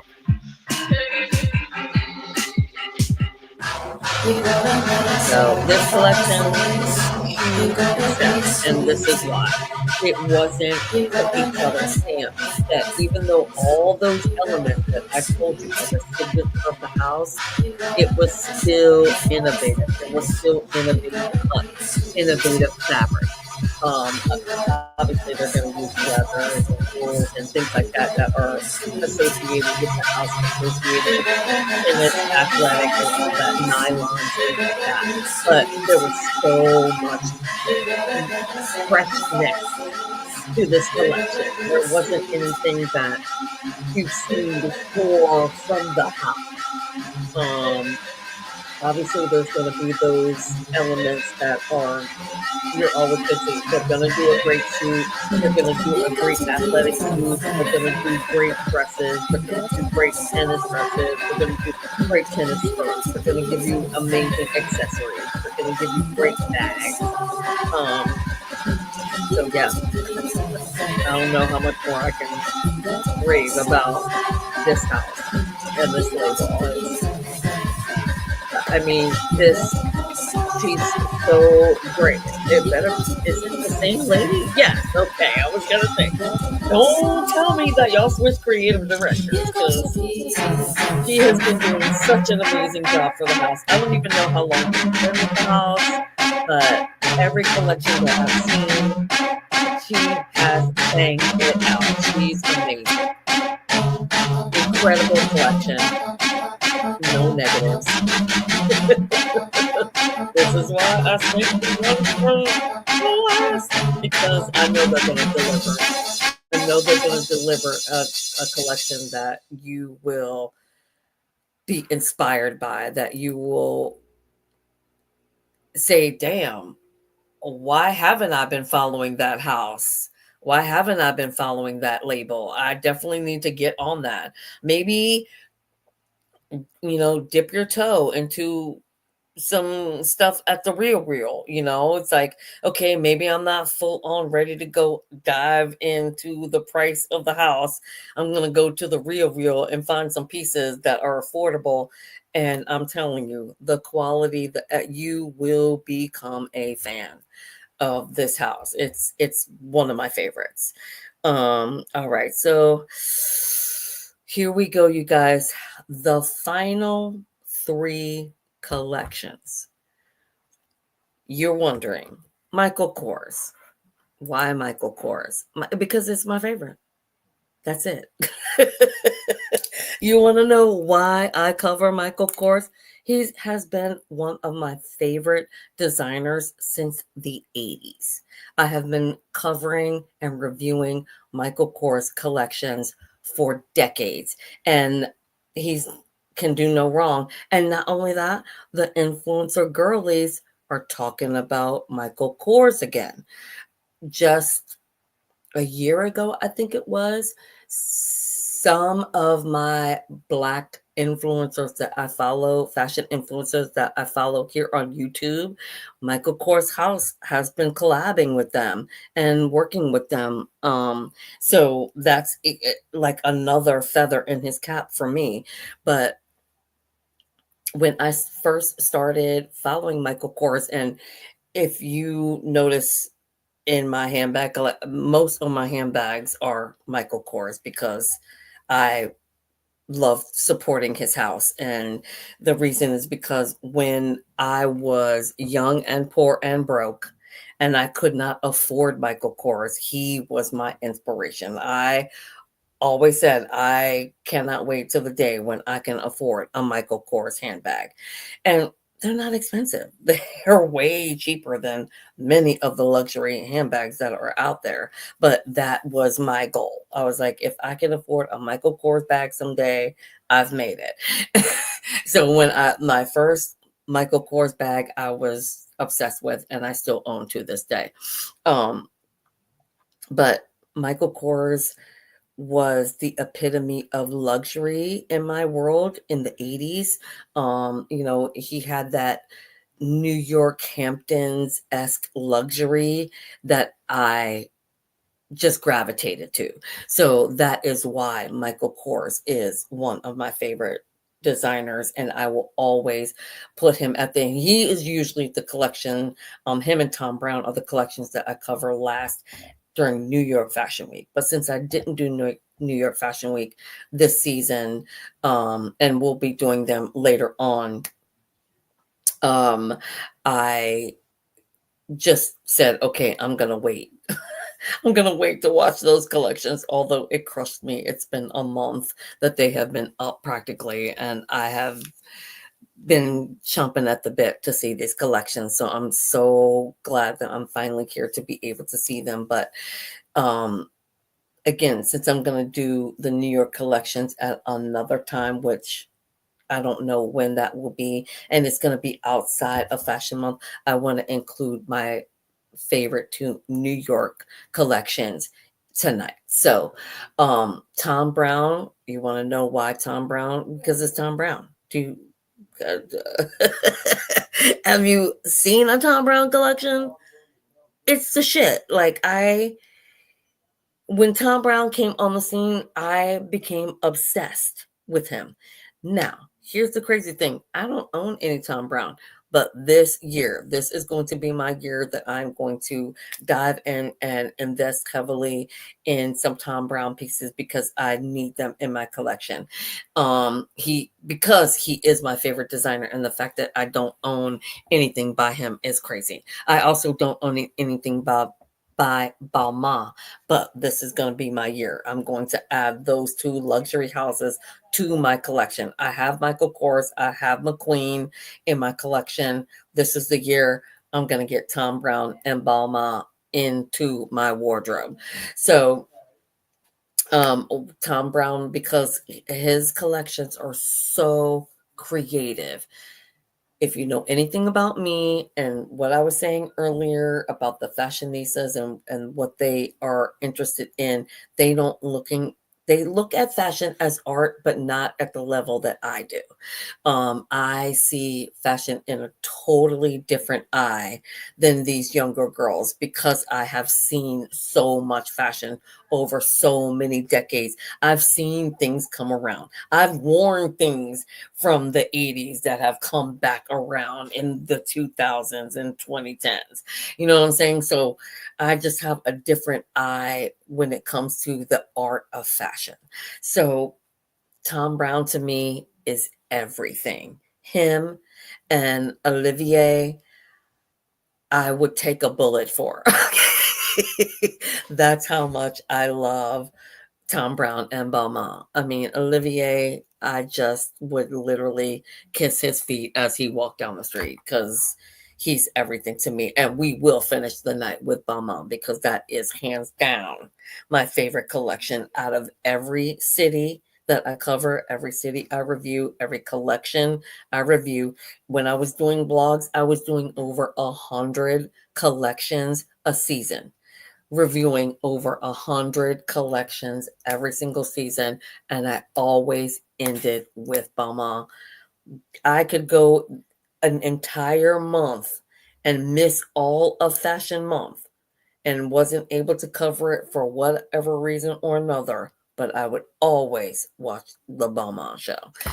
So let's get into it. God damn it. As I'm sitting here talking, I'm just yapping. Let's get into this shit. We are going to start with Michael Kors because I love him. But listen, if you want to come back for the next time I do a live stream of fashion. I'm just going to show you the other collections that I have. And there are still a lot of collections that I didn't add to my list. I just added things as I saw them. There's the Anna Sui show, the Altazora show, Sergio Hudson show, Brandon Maxwell show. So those are just a few of the 30 collections that I cover for New York. And I will let me just real quick look at my list. Some of the collections that I will be looking for my next live stream when I do cover the New York shows. Obviously, Libertine will be at the end. But there is the Alice and Olivier show I want to cover. I want to cover the Christian Siriano show, the Coach show. Hialeah, we actually did. I think I did that during my Milan Fashion Week. So I would like to do the Kate show, maybe the LaPointe show, maybe the Helmut Lang show, Laquan Smith. I definitely want to cover. I think we did Michael Kors. I mean, not Michael Kors, Marc Jacobs. I think we covered Off-White. We definitely covered because that was the beginning of Paris Fashion Week. But Off-White used to show in New York. I'd like to do the Parenza Schooler show, the Ralph Lauren show, the Theo Philo show, the Tom Bogo show, definitely, and the Eula Johnson show, maybe Tory Burch, Tommy Hilfiger show. So, like I said, I cover over 30 collections of New York Fashion Week, but I'm going to only pick the ones that are the most important to me to cover when I do another live stream. My next live stream next Saturday is going to be for spring fashion, for all the trends that are coming up for spring. We are going to go through all of the websites that are talking about trends, and we're going to analyze what they say and give you guys a good idea of what is going to be trending. If you didn't already pick up things during the end of season sales for the fall winter, there may still be a few straggling sales out there that you can kind of pick up some pieces for. And also just any beginning of spring summer sales, you can incorporate what you know is going to be trending into your wardrobe if you would like. So let's get on because we need to get Michael Kors going right now. So here we go. Oh shit. Sorry guys. I just realized I wasn't sharing. Apologies. I just realized I was not sharing what I was seeing, although there wasn't anything, to be honest. Here we go.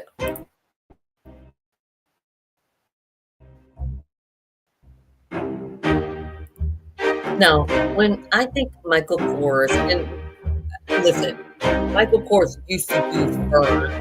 So I'm wondering if he brought that back for this, knowing that that's going to be such a trend, the real info furs, because it's something that was always a thing in his collections. So it'll be interesting if he brings it back this season. I mean, he was doing fur pieces when no one was doing fur. So he's definitely giving us that oversized element. But he did do it on the oversized. Because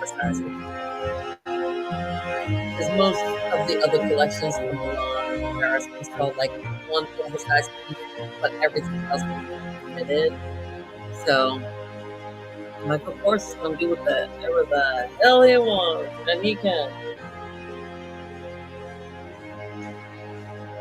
He's giving us those, the big clutch bags that were big last season. It's coming forward for next fall, winter. And that was really interesting. It just caught my attention that bag was a little bit of a nod to a Loewe puzzle, but a Michael Kors version of it. Look at the look at the leather. Like, if this doesn't scream, I'm a girl from the Hamptons and I have a ton of money, I don't know what does. And what I love about Michael Kors is that his pieces, he gives you that luxury without the insane pricing. He makes sure that his customers walk away with a piece that's going to be in their collection for 30 years. You know, it's always going to be classic. He does throw some twists in there. I just love him. Look at this little snatch on the puzzle. I can't, Michael. Because you know that Louis puzzle. It's still a popular piece. So I love that he did his own little take on it. Great song. I'm hoping that my video won't get blocked. One of my mom videos got totally blocked for copyright issues. So hopefully it won't get completely blocked tonight because there's some banging ass shows in this video tonight. And I tried to do like the whole let's not incorporate the music from the Runway show so that we don't get blocked. And it's just not the same. You have to have the music. Because my commentary is adorable and fun, but it's not enough to carry a damn show. But it's what he's known for, you guys. This is Michael Kors. He's always going to give you something that is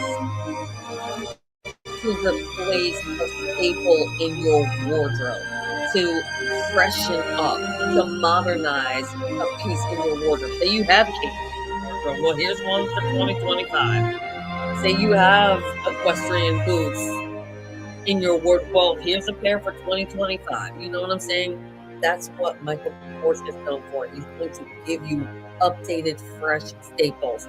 Now, if you were following me, we talked about this whole oversized trend.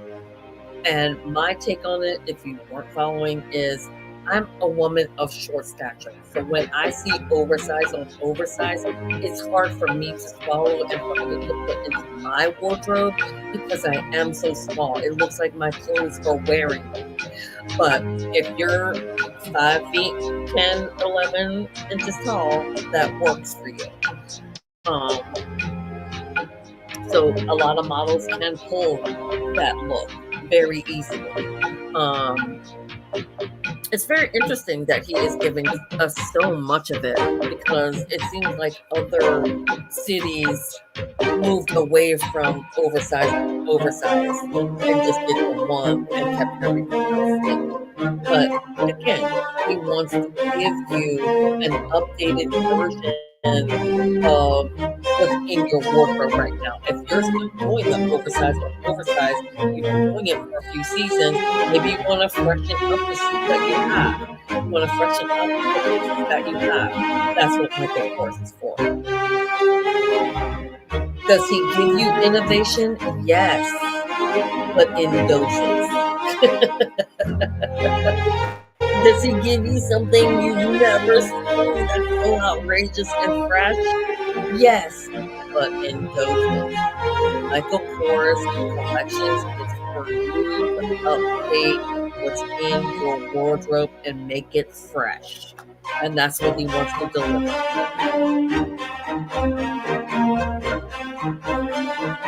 Now,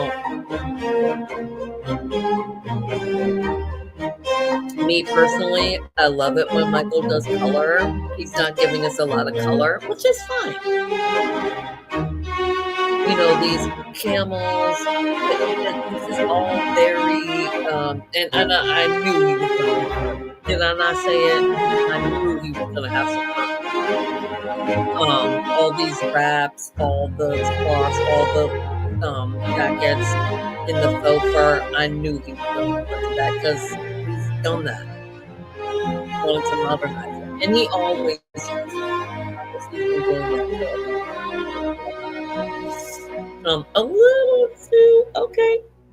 He took the trench. He wanted to modernize it. So what did he do? He had a scrap. I'm so glad she's back on the runway. I really miss her, and I'm sure that when people saw her in New York, they were like, "Oh my god!" I can't even remember this conversation. Every time I see her, I love to see her on the runway because she's a full figure model, and she's one of the um, biggest full figure models in the industry right now. And she had been working the catwalk for season 2. Like it's been like 6 seasons. And she took a break. She took a few seasons off, and I'm still glad to see her back. Look at these pieces. Come on. He's gonna give you leather. He's gonna give you wool. He's gonna give you oil wool. He's gonna give you the cotton, the knit, the camels, the fleece. It's what he does. And yeah, going back to color, like I love it when Michael Kors does color, but you know, it is New York, and when you talk about girlies in New York, they like the darker colors. They don't like a lot of color. But Michael does give us color. He gives us print and all those things in the spring, summer. But he knows that New York girls wear black.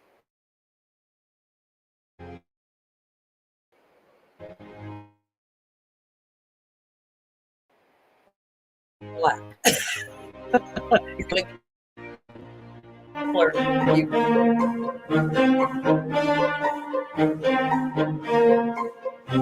so yeah, that is what girls in New York wear. They wear dark color. They prefer the dark grays, the dark greens, the dark black. Not dark black, but the dark grays, greens, the more saturated cool tones, lots of black. When you go to New York, a lot of women just like to wear black. I have known influential people that have said that, because they live in New York, they only exclusively wear black because it is such a signature color of that city. You know what I mean? I think he's doing an amazing. I think he's doing amazing here.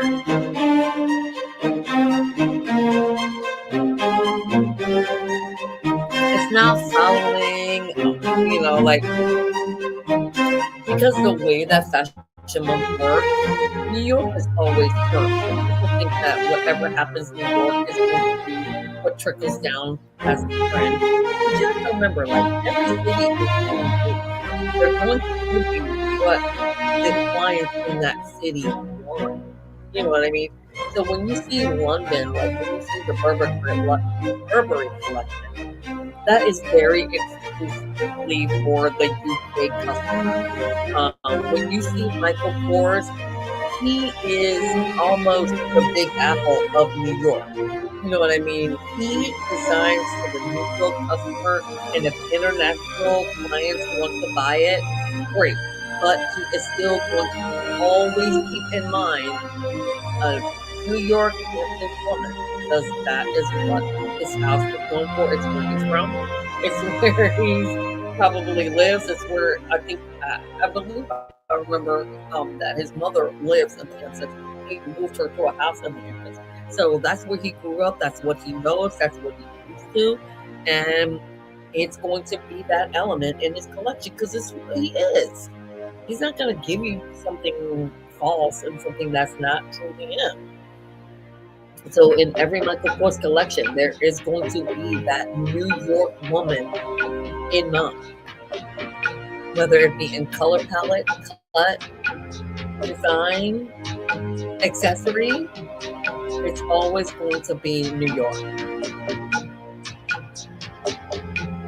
And there are some creators, by the way, and there are some creators that their city is what drives their brand. In the sense, to say that is to say, like, yeah, New York City is what drives Michael Kors. He always has like the show Sex and the City where New York was always the fifth character. In Michael Kors' world, New York is the second character. He's the first character. New York is the second character, and there's always going to be that element of New York in his collections, and it's beautiful. Did this blow my wig back? No. I'm gonna say that. I have seen more exciting Michael Kors collections. Was it a very safe, a very hidden collection? Yes. Are there sellable pieces in the collection? Yes. And I think that people, when they talk about fashion, they talk about runway shows and all that. At the end of the day, this is a business. They have to sell this shit. It comes down the runway and it's beautiful. You see the look, head to toe, and you're like, I want that look. Great. First of all, you don't know if it's actually gonna go. Look at him, spry and so running on the runway. I love you.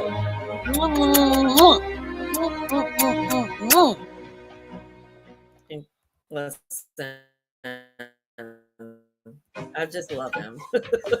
Oh, okay. Let's do the look inside because it's only a few minutes. I think it's only it's a minute. So this is behind the scenes. You guys know. Look at the celebrities. Look at the celebrities going up in this collection.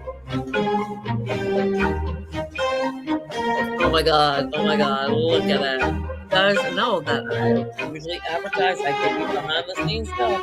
This is how I bring it to you because I'm subscribed to all of these channels. I'm subscribed to my Kors channel.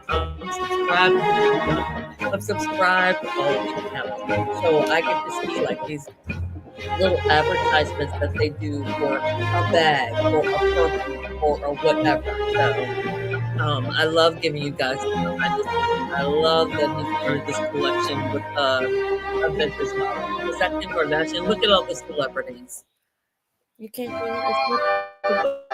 Okay. Anna, I want to, but not right now. I'm going to explain a little bit about the Anna Kors situation. And the thing is, I am obsessed with Anna Sweet. What the hell was I just saying? Anyway, Anna Sweet. I am obsessed with Anna Sweet. Another designer that I have been covering as long as I've been covering my Kors, I've been covering Anna Sweet. Now, Anna Sweet is no longer on the Fashion Babes radar. She just isn't. It's sad, but she isn't. And like I said, it's hard for me because I've been covering a lot of collections for decades now to let them go. When I had to give up collections like Issey Miyake, let me just look on my list because there have been collections that I have had to no longer cover because they're not relevant or they are too hard to find. They don't have their own channel, what have you. So over the years, there have definitely been some collections that I have had to sort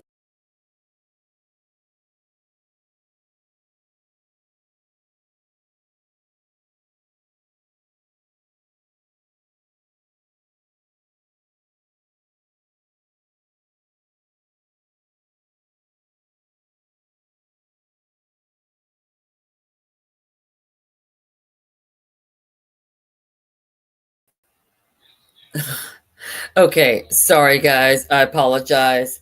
I think that when I went on to another site that it kind of kicked off my camera, but I just wanted to okay, are we back? Okay, here we go.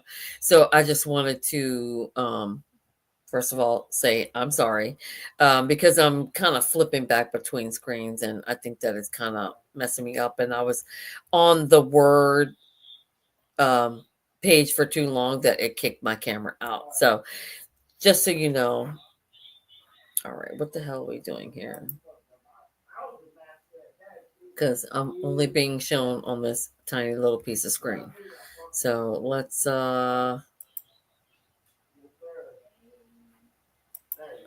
okay, sorry about that. Here we go. Okay. So what I was saying is that I was on my Word document too long trying to look at the collections that I'm no longer covering and that I used to love to cover. I'm only going to be on this for just a quick second. So like 3-1 Philip Lim I don't cover anymore. Bronx and Benko, Christian Cowan, COS, Cynthia Rowley, I don't cover anymore. Helmut Lang, I don't cover anymore. Hervé Leger, Jason Wu, I'm not covered anymore. Um, let's see, going down, going down. Don't want to lose you guys on camera. So just so you know, like that's just a few in New York. There are so many collections I no longer cover. Benetton in London, Christopher Kane, J.W. Anderson, I don't cover. Simone Rocha and Susan Fang, Theo, all in London. I don't cover anymore. In Milan, Alberto Ferretti, Bali, Jenny, Giorgio Armani, Haifa, LA Double J, Marnie, Mary Lang, Sandro, Sarah Wang, Sergio Rossi, all those collections I don't cover anymore. Again, when I was doing my blogs, I covered all those collections on top of all the collections that you guys have seen from me in these past few seasons. In Paris, I no longer cover Agnes Bay, Comme de Gasson, Elisab, Gautier, Issey Miyake, Mugler, Peter Doe. We still haven't been able to find, and Rocha. So you know, if the girlies aren't talking, if people aren't buying, if people aren't talking about certain pieces in certain houses, like I just don't cover them anymore because I have to draw the line at so many collections per season. So yeah, sad but true that a lot of the collections and houses that used to be relevant, first of all, that people would talk about, I used to cover, and now that the no one is buying them, no one is talking about them, I have to kind of keep on pace with what is relevant in fashion right now. And just because I love those designers and houses for their art, if they're not selling, I can't cover it. There's actually a ton more of New York houses that I used to cover. I'm missing a ton of New York houses that I've just literally taken off my list because if people aren't buying it, if people aren't talking about it, it's not going to get me any views to talk about these houses that no one is talking about. So anyway, I digress. We're going to move on to Tom Brown. Here it comes, y'all. You ready? Because I don't know that I am. First of all, it's a very long collection, which has me so excited. And no, I did not watch this far into the collection. It must have like just played when I was looking up other stuff. So we're going to see this together for the first time. Let me take a breath and get another cocktail. Here we go, Tom Brown, y'all. I really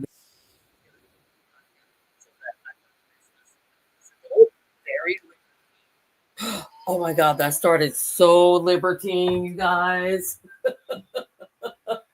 Oh my gosh. Oh my gosh. All right. I'm just going to pour my cocktail and we're going to get into it. But the fact that started off so libertine esque, I'm sent. I'm done. I'm just, oh, okay. from the beginning because I'm not missing one single second of this collection. Well, I'm not even sharing with y'all, so y'all don't even see what I saw. Let's go. Tom Brown. Let's do it. Oh my God, I'm so excited. So excited, you guys. I can't breathe. Every single season, I literally stop breathing because these collections, Tom Brown, Balmain, like it's everything to me. It's literally everything to me. The designs, the cuts, the innovation, the uniqueness, the freshness. Like I literally can't with Tom Brown. I literally cannot. As soon as I discovered Tom Brown, now Tom Brown has not been around in the fashion scene as long as like Michael Kors and a lot of these other designers. But he reminded me so much of Lee. Alexander McQueen. For those that know, you know. He reminded me so much of Lee that I could not take note. It was just like the innovation and creativity of Tom Brown is on Lee McQueen's level. It's everything. And since Lee passed, Tom Brown is it for me. Like he took Lee's place in my life as far as favorite designers of all time. And let's pray that he stays around way longer than my Lee. I miss you, Lee, every single day. I miss you. I can't believe that you're gone. Every single day, I miss you as much as I miss my mom and my grandma. I miss Lee McQueen. And he's been gone longer than my mom and grandma. So, I had to pick up the mantle, and Michael Kors, even though I love him, didn't pick up the mantle where Lee left. But Tom Brown filled that spot for me. And this is going to be a 20-minute collection, by the way.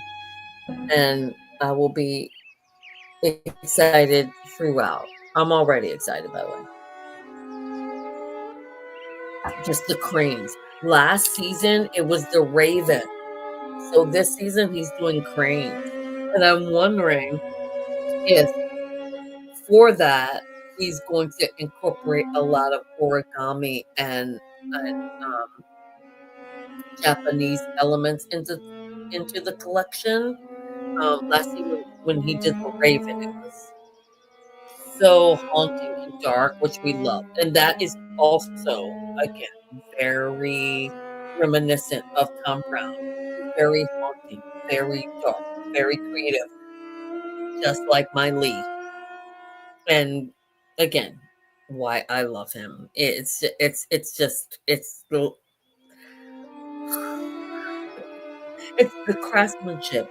It's the art, is our artisan in him. It is the innovation, the creativity, the just the sheer art. It is walking art, just like my Lee. And I need it. And what's interesting, he does do this Tom Brown, if you don't know. There's always this air of Americana to it. How Not always is the thing with feathers athleticism, but he that does perches in do the soul athletic pieces and incredible. sings the tune without the Look at words these. Look at what you're seeing. and never stops Every piece at you're all. seeing is art. It's art. Every piece you are seeing is art. Look at the And detail. sweetest in the gale is heard, and sore must be the storm that could abash the little bird that kept so many warm.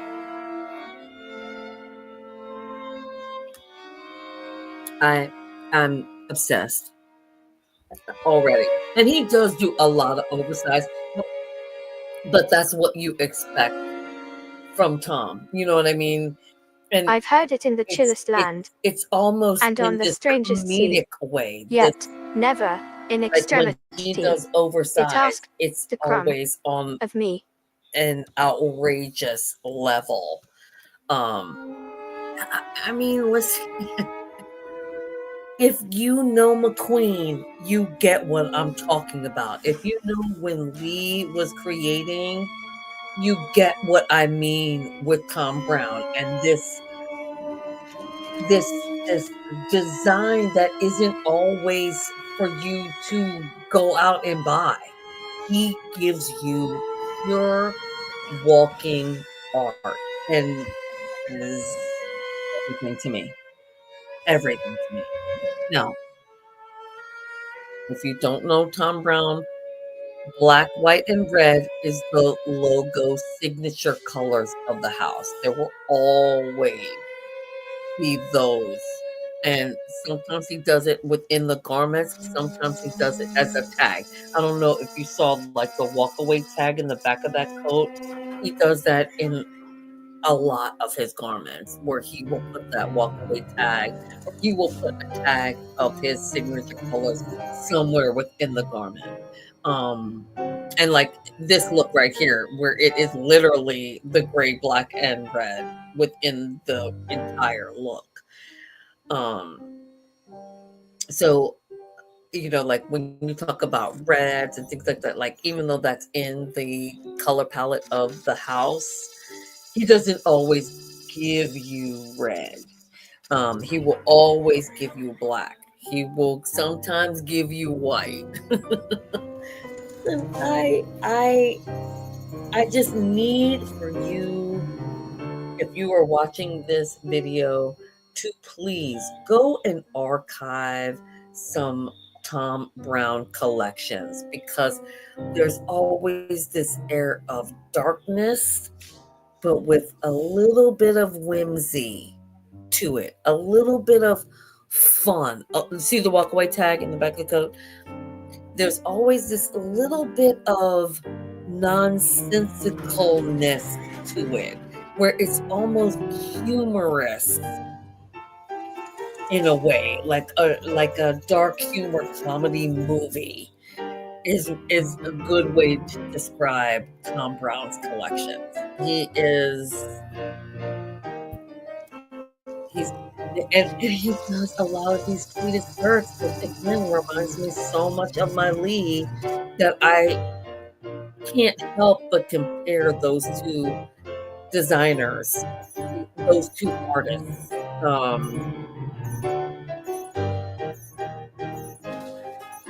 Yeah, I mean, if you love McQueen and don't love Tom Brown, I need to know why.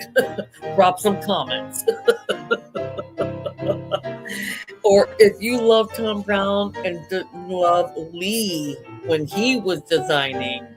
Now, Sarah is amazing and Sean has been doing a great job, but I'm talking about when Lee was designing. And the puppy dog bags, signature of the house. He doesn't, actually, I think he does do at least one puppy dog signature, a puppy dog bag every season. But anyway, if you love Tom Brown but don't love it when Lee was designing, I want to know why. And vice versa. If you love when Lee was designing but don't love Tom Brown, I need to know why. Because, like I said, when Lee left, it was like Tom Brown picked up the torch and carried the mantle forward. And he's been slaying ever since. Now, we're going to talk about this collection that we're seeing because we've talked a lot about Tom Brown. Now, this collection that I'm seeing, I don't want to say that it feels safe because it doesn't. It doesn't. But what I will say is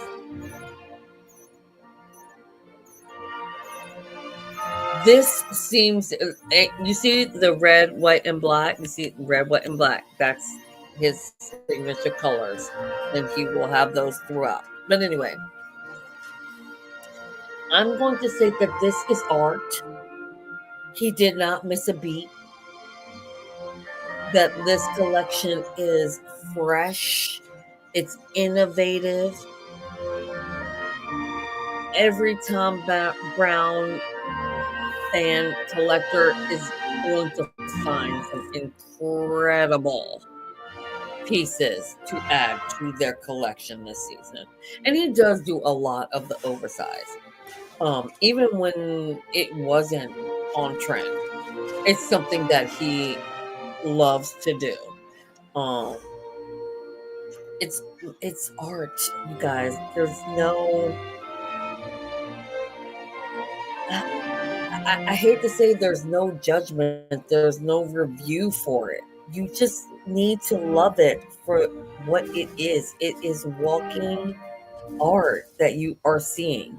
And the amazing thing is, you can actually buy it, put it on your body, and walk down the street just like this with a piece of art. That's the way I view Tom Brown. I feel like whatever Tom Brown pieces I add, first of all, they will be real because I can't afford it.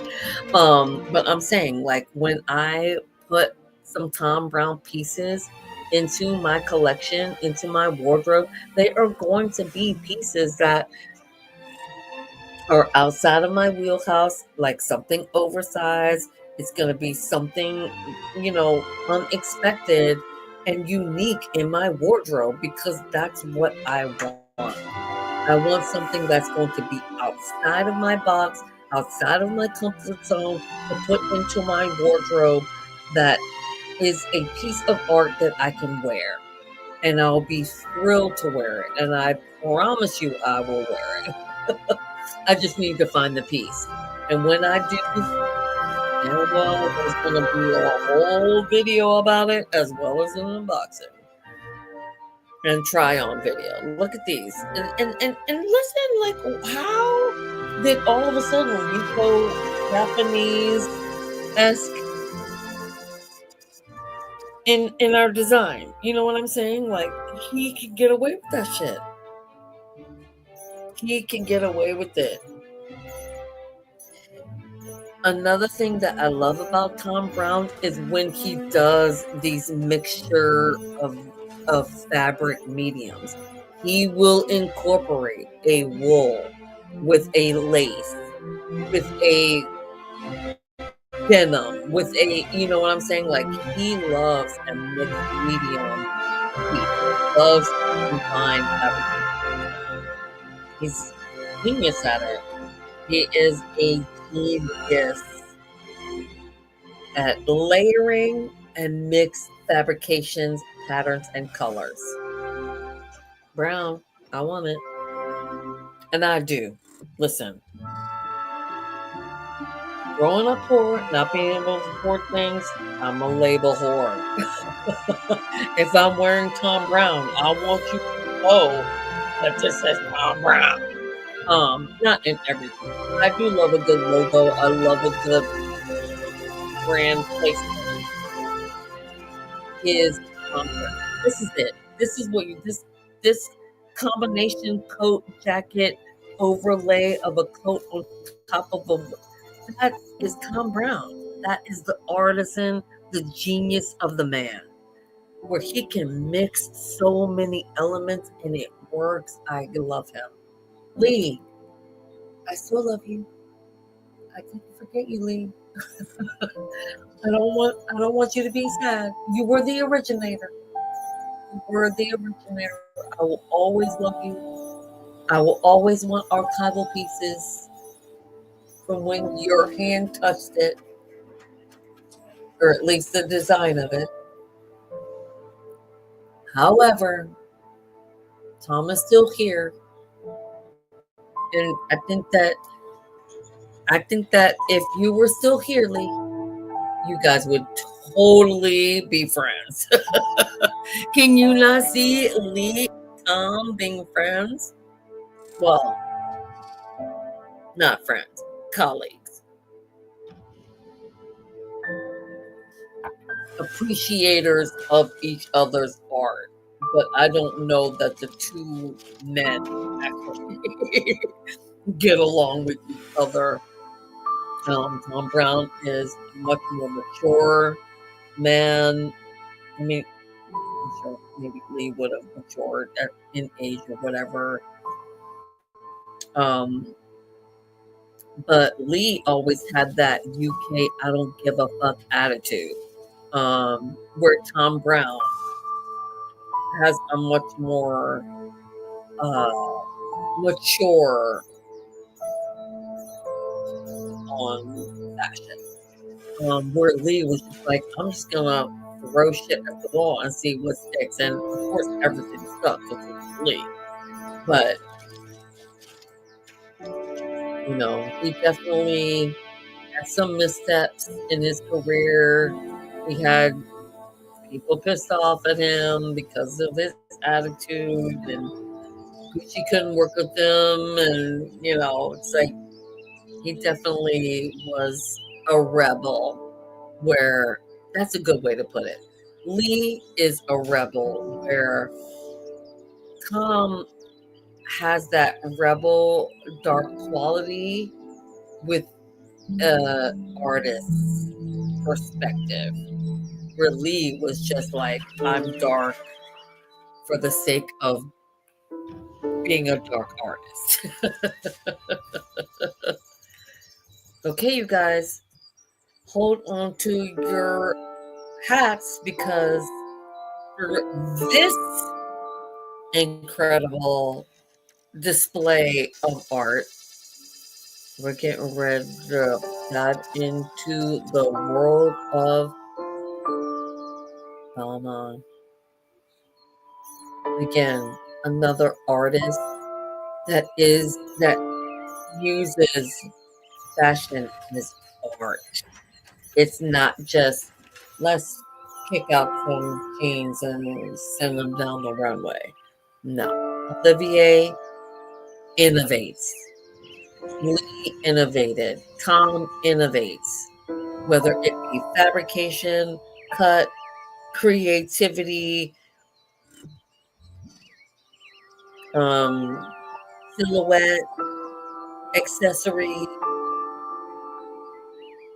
These are, in my world, the true innovators, the true talents of fashion.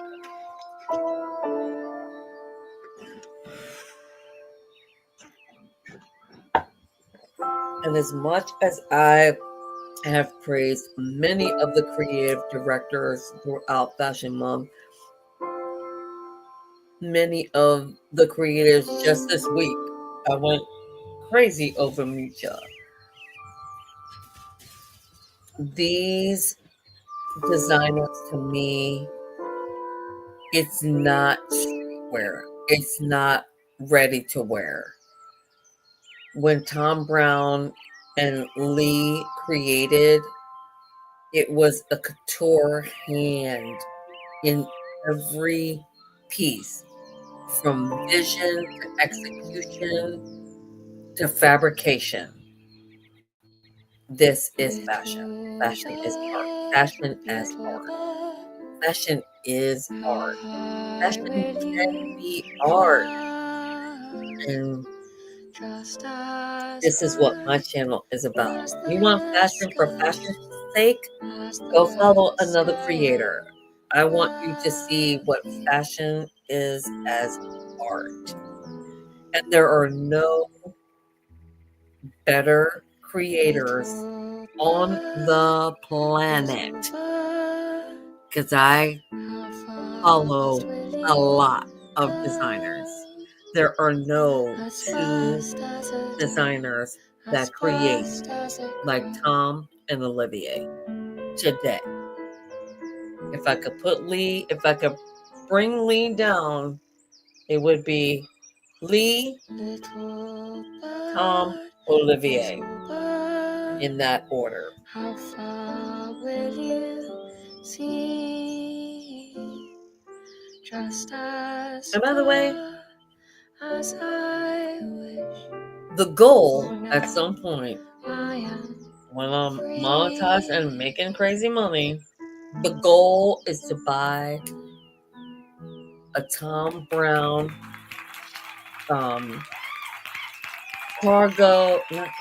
like knee-length short suit like he's wearing right now. If I could afford that, when I am able to buy that, oh my God, I love you. He is just the absolute best. The day that I can afford this outfit he's wearing, that will be the happiest day of my life. Let's just discuss. When I can afford a Tom Brown short suit with a vest and the tie and the whole Tom Brown look, I will have made it. I will be a happy, well, I will be able to die. I'll be able to die. I have had McQueen in my collection. I will have Tom Brown, Michael Kors. I don't know what else you need. Balmain, that's what you need. God damn it. Let's watch it. Here we go. First of all, you guys, before the end, let's just say final collection of tonight. We've gone 231. Was it worth it? Drop a comment. Absolutely. To get these last 3 shows in, worth. All right, let's go. Balmain. I may need to pour another cocktail and take a few more breaths. It's only 11 minutes, but here we go, you guys. The last collection of my Paris Fashion Week reviews. Let's go. First of all, I'm not worried that he is going to disappoint. That's not a word that I associate with Olivier. He will deliver. He will deliver, as he does every season. Oh, he's giving us behind the scenes. So I'm giving you behind the scenes. Okay, thank you. Thank you. My contact.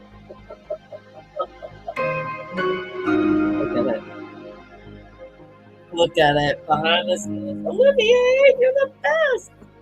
And first of all, is he not the cutest man in fashion right now? He's just such a cutie patootie.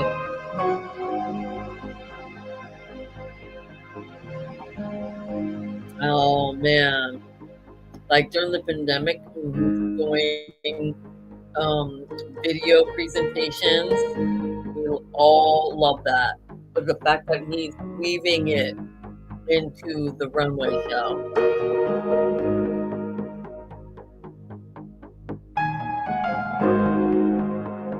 And listen, like many creators, is she pregnant? I want that for her. Oh no, it's okay.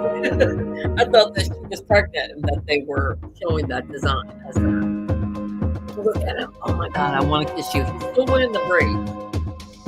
I want to see what his next hair iteration is going to be for Olivier. Because he used to just keep it really short, and now he's been rocking these braids for like 3 or 4 years now. Look at it. Look at it. Look at it. Look at it. Look at it. Look at it. Look at it. Look at it.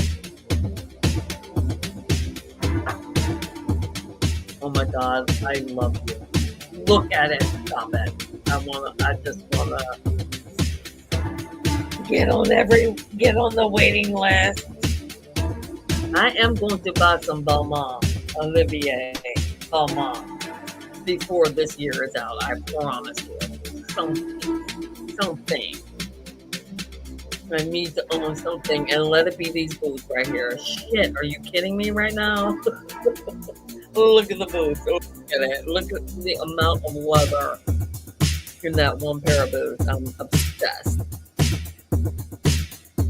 Okay, he is bringing flavors, the wine, cranberry, merlot, burgundy color forward. So we know we've seen that on so many cities that the cranberries coming back. I actually had one of my favorite influencers say that was not going to be carried forward into 2026, and very clear that is not the case. Cranberries, merlots, burgundy, wine, all that iteration of these purpley reds, still going forward into 2026. Everyone loves the winter white. This is no exception. And Olivier does this piece. This hooded piece is a signature for him. Look at him. Oh my God, I love you. Look at him. Look at him backstage. I mean, everything about him. Zebra print. We haven't seen a lot of zebra print. Olivier is always going to give you something that is, I hate to say off trend, but he doesn't want to do what everyone else is doing. If they're doing polka dots, he's doing animal print. Everyone's doing animal print, he's going to give you a floral print. You know what I'm saying? Like, he always wants to be the opposite of what everyone else is doing, which is why you are getting this collection last, you guys. The innovation, the creativity, the artist that is Olivier is unparalleled.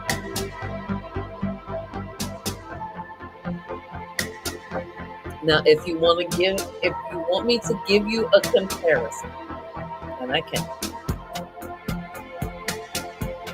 Olivier is giving us what Lorenzo Schooler was giving us, for decades. They were the it brand. Everyone talked about Lorenzo Schooler, Palma, Olivier. Everyone is still obsessed. But they were young geniuses that started very early in their career and have just skyrocketed for the it girls. They designed for the it girls, for the true fashionista, for the girls that want something exceptional in their wardrobe that defies trends, that may hint on the trend, but is going to defy it and make it even more explosive. That's Olivier. He's an artist. Look at it. How many pieces are you buying? All of them. The pure artistry is worth owning. And most of the collectors will buy Balmain. Now, let's talk about the house. The history of the house. Cristobal Balenciaga was very much an innovator, and especially in the 60s. He gave us stuff that no one was doing. Olivier has carried that throughout the house, right? So, is it something you could buy for your wardrobe as an artist, as a fashionista, the same way you would do with Lee? Lee created so many artisanal pieces, or artistic pieces that no one would ever wear on the street. And that is not the goal. That is not always the goal. Sometimes it is to show other designers this can be done. This can be created. I'm giving you art. So you can take it and trickle it down to the street, but I'm going to give you art. And that's what Olivier gives us every single season. This is not for the average girl that wears jeans and t-shirts. This is for the true fashionistas that collect fashion, that collect fashion as art, and will wear it on the street as art. I'm telling you, before 2026, I'm going to be unboxing some Balmain pieces because I want to get to this level. Listen, when you hit your 50s, you don't give a fuck about what anyone thinks about what you wear, how you dress, or any of that. And I just want to start wearing art. I want to be able to walk down the street and wear jeans and t-shirts and all that, but for an event, for an occasion, or just for a fucking Wednesday, I want to wear art. And as I'm getting older, that's what I want to wear. I don't want to wear what everyone else is wearing. I don't want to wear all the shirts, the t-shirts and jeans. I want to go out of this world wearing art. And not just maybe a more mature client's vision or a more mature client's point of view. Because when you are a fashion stylist and are obsessed with fashion the way I am, you don't want to wear what everyone is wearing. You want for people to stop you and say, what are you wearing? Whether they love it, they hate it, I don't give a shit. Whether you have an opinion on what I am wearing, I feel amazing. I am wearing art that you don't understand. So, bye. And again, as you become an older woman that can appreciate fashion as art, you will understand that you don't give a shit about what anyone says about what you're wearing. They could hate it. They could be like, what the fuck are you wearing? And I'll be like, art, bitch. Art. You know what I'm saying? Okay, this is too technical, but I'm having fun. How about y'all? There is nothing like ending a fashion month with something so beautiful. This collection gave you innovation, color, new cuts, new silhouettes, new fabrications. And that's what Olivier creates every second. It is not just clothes. I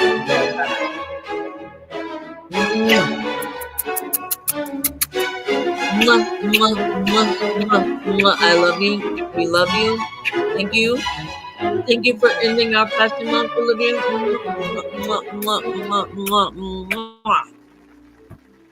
Just incredible. Just incredible.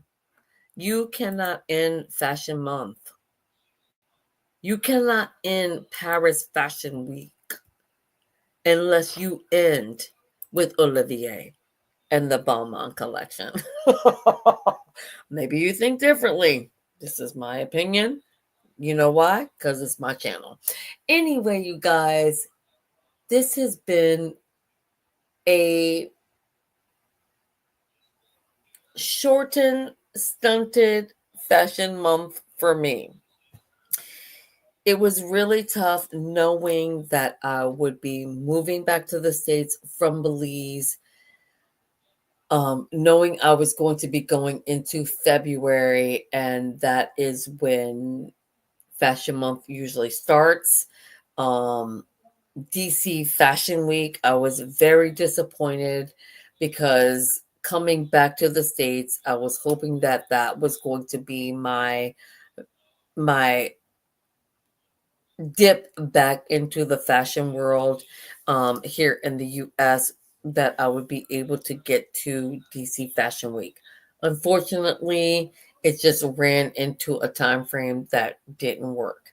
And so when New York Fashion Week came up, I was in the throes of trying to get my son to South Carolina, organize our stuff, get our boxes shipped in from Belize, and get myself moved into Virginia. So February was insane. And then the beginning of March, I said, listen, I have got to get to some of these Fashion Month shows. So normally where I would start with New York, roll into London, go to Milan, and then Paris, I just couldn't. I couldn't. So we started with Milan, we did Paris, and later on we're gonna finish up New York and the J.W. Anderson show, the Loewe. Like I need Jonathan. Where is he? I need to have at least one collection where Jonathan is presenting, whether it be for his own house or for Loewe. I just need Jonathan on point. So we will look into doing the New York collection, some other collections, because not every designer will show during Fashion Month. It could be 2 to 3 weeks later that the houses will post their runway shows on their channel. So, anyway, I am looking to do another fashion week just to kind of throw it in there. And what I may do is actually wait until fall, winter to incorporate those shows when they actually show. Oh, I mean, when you can actually purchase those items. Because as you know, fashion always goes 6 months prior. So 6 months in advance, we're looking at fall winter 2026 right now. That are all the shows that we've been looking at. But we are literally 3 days away from spring.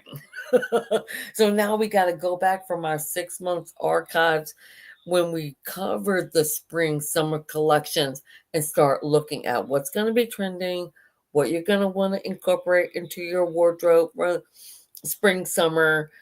I hate to say that even though we're seeing the fall winter shows right now, we're going to be kind of putting them to the wayside for at least 6 more months when these designs are actually available to be purchased and what's going to be trending.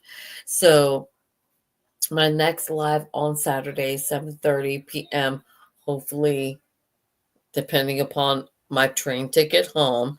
Check my community tab. I will announce it there.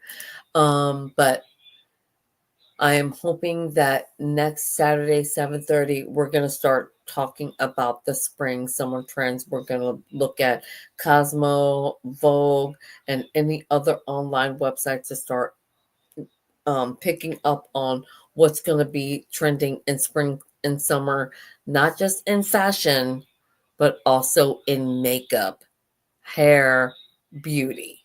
So that will be the next live stream. Hopefully, depending upon my train ticket, it will be next Saturday night. If I'm still here in South Carolina, I will try to do it. If I'm traveling, I will let you know what day I will actually do it. But that's gonna do it for tonight, you guys. Spring is actually days away. So we are going to be shifting gears, which is very difficult for people that aren't online with the way the fashion industry works, and knowing that we are covering fall winter 2026 right now, but we're only days away from spring summer 2025, and we're going to talk about the trends in a way that none of the other influencers have knowledge of, because I've got the background. All right, you guys, this is a super long video. I want to thank you guys so much for watching. Make sure to drop a comment. Let me know what you thought of the video. Let me know what you thought of any of the collections that we watched tonight. Make sure to subscribe. Hit the notification bell so you'll know when I'm actually able to start editing videos and posting on a regular basis. Thank you all so much for watching, and I look forward to seeing you guys in my next video. And until next time, stay fashionable. Bye.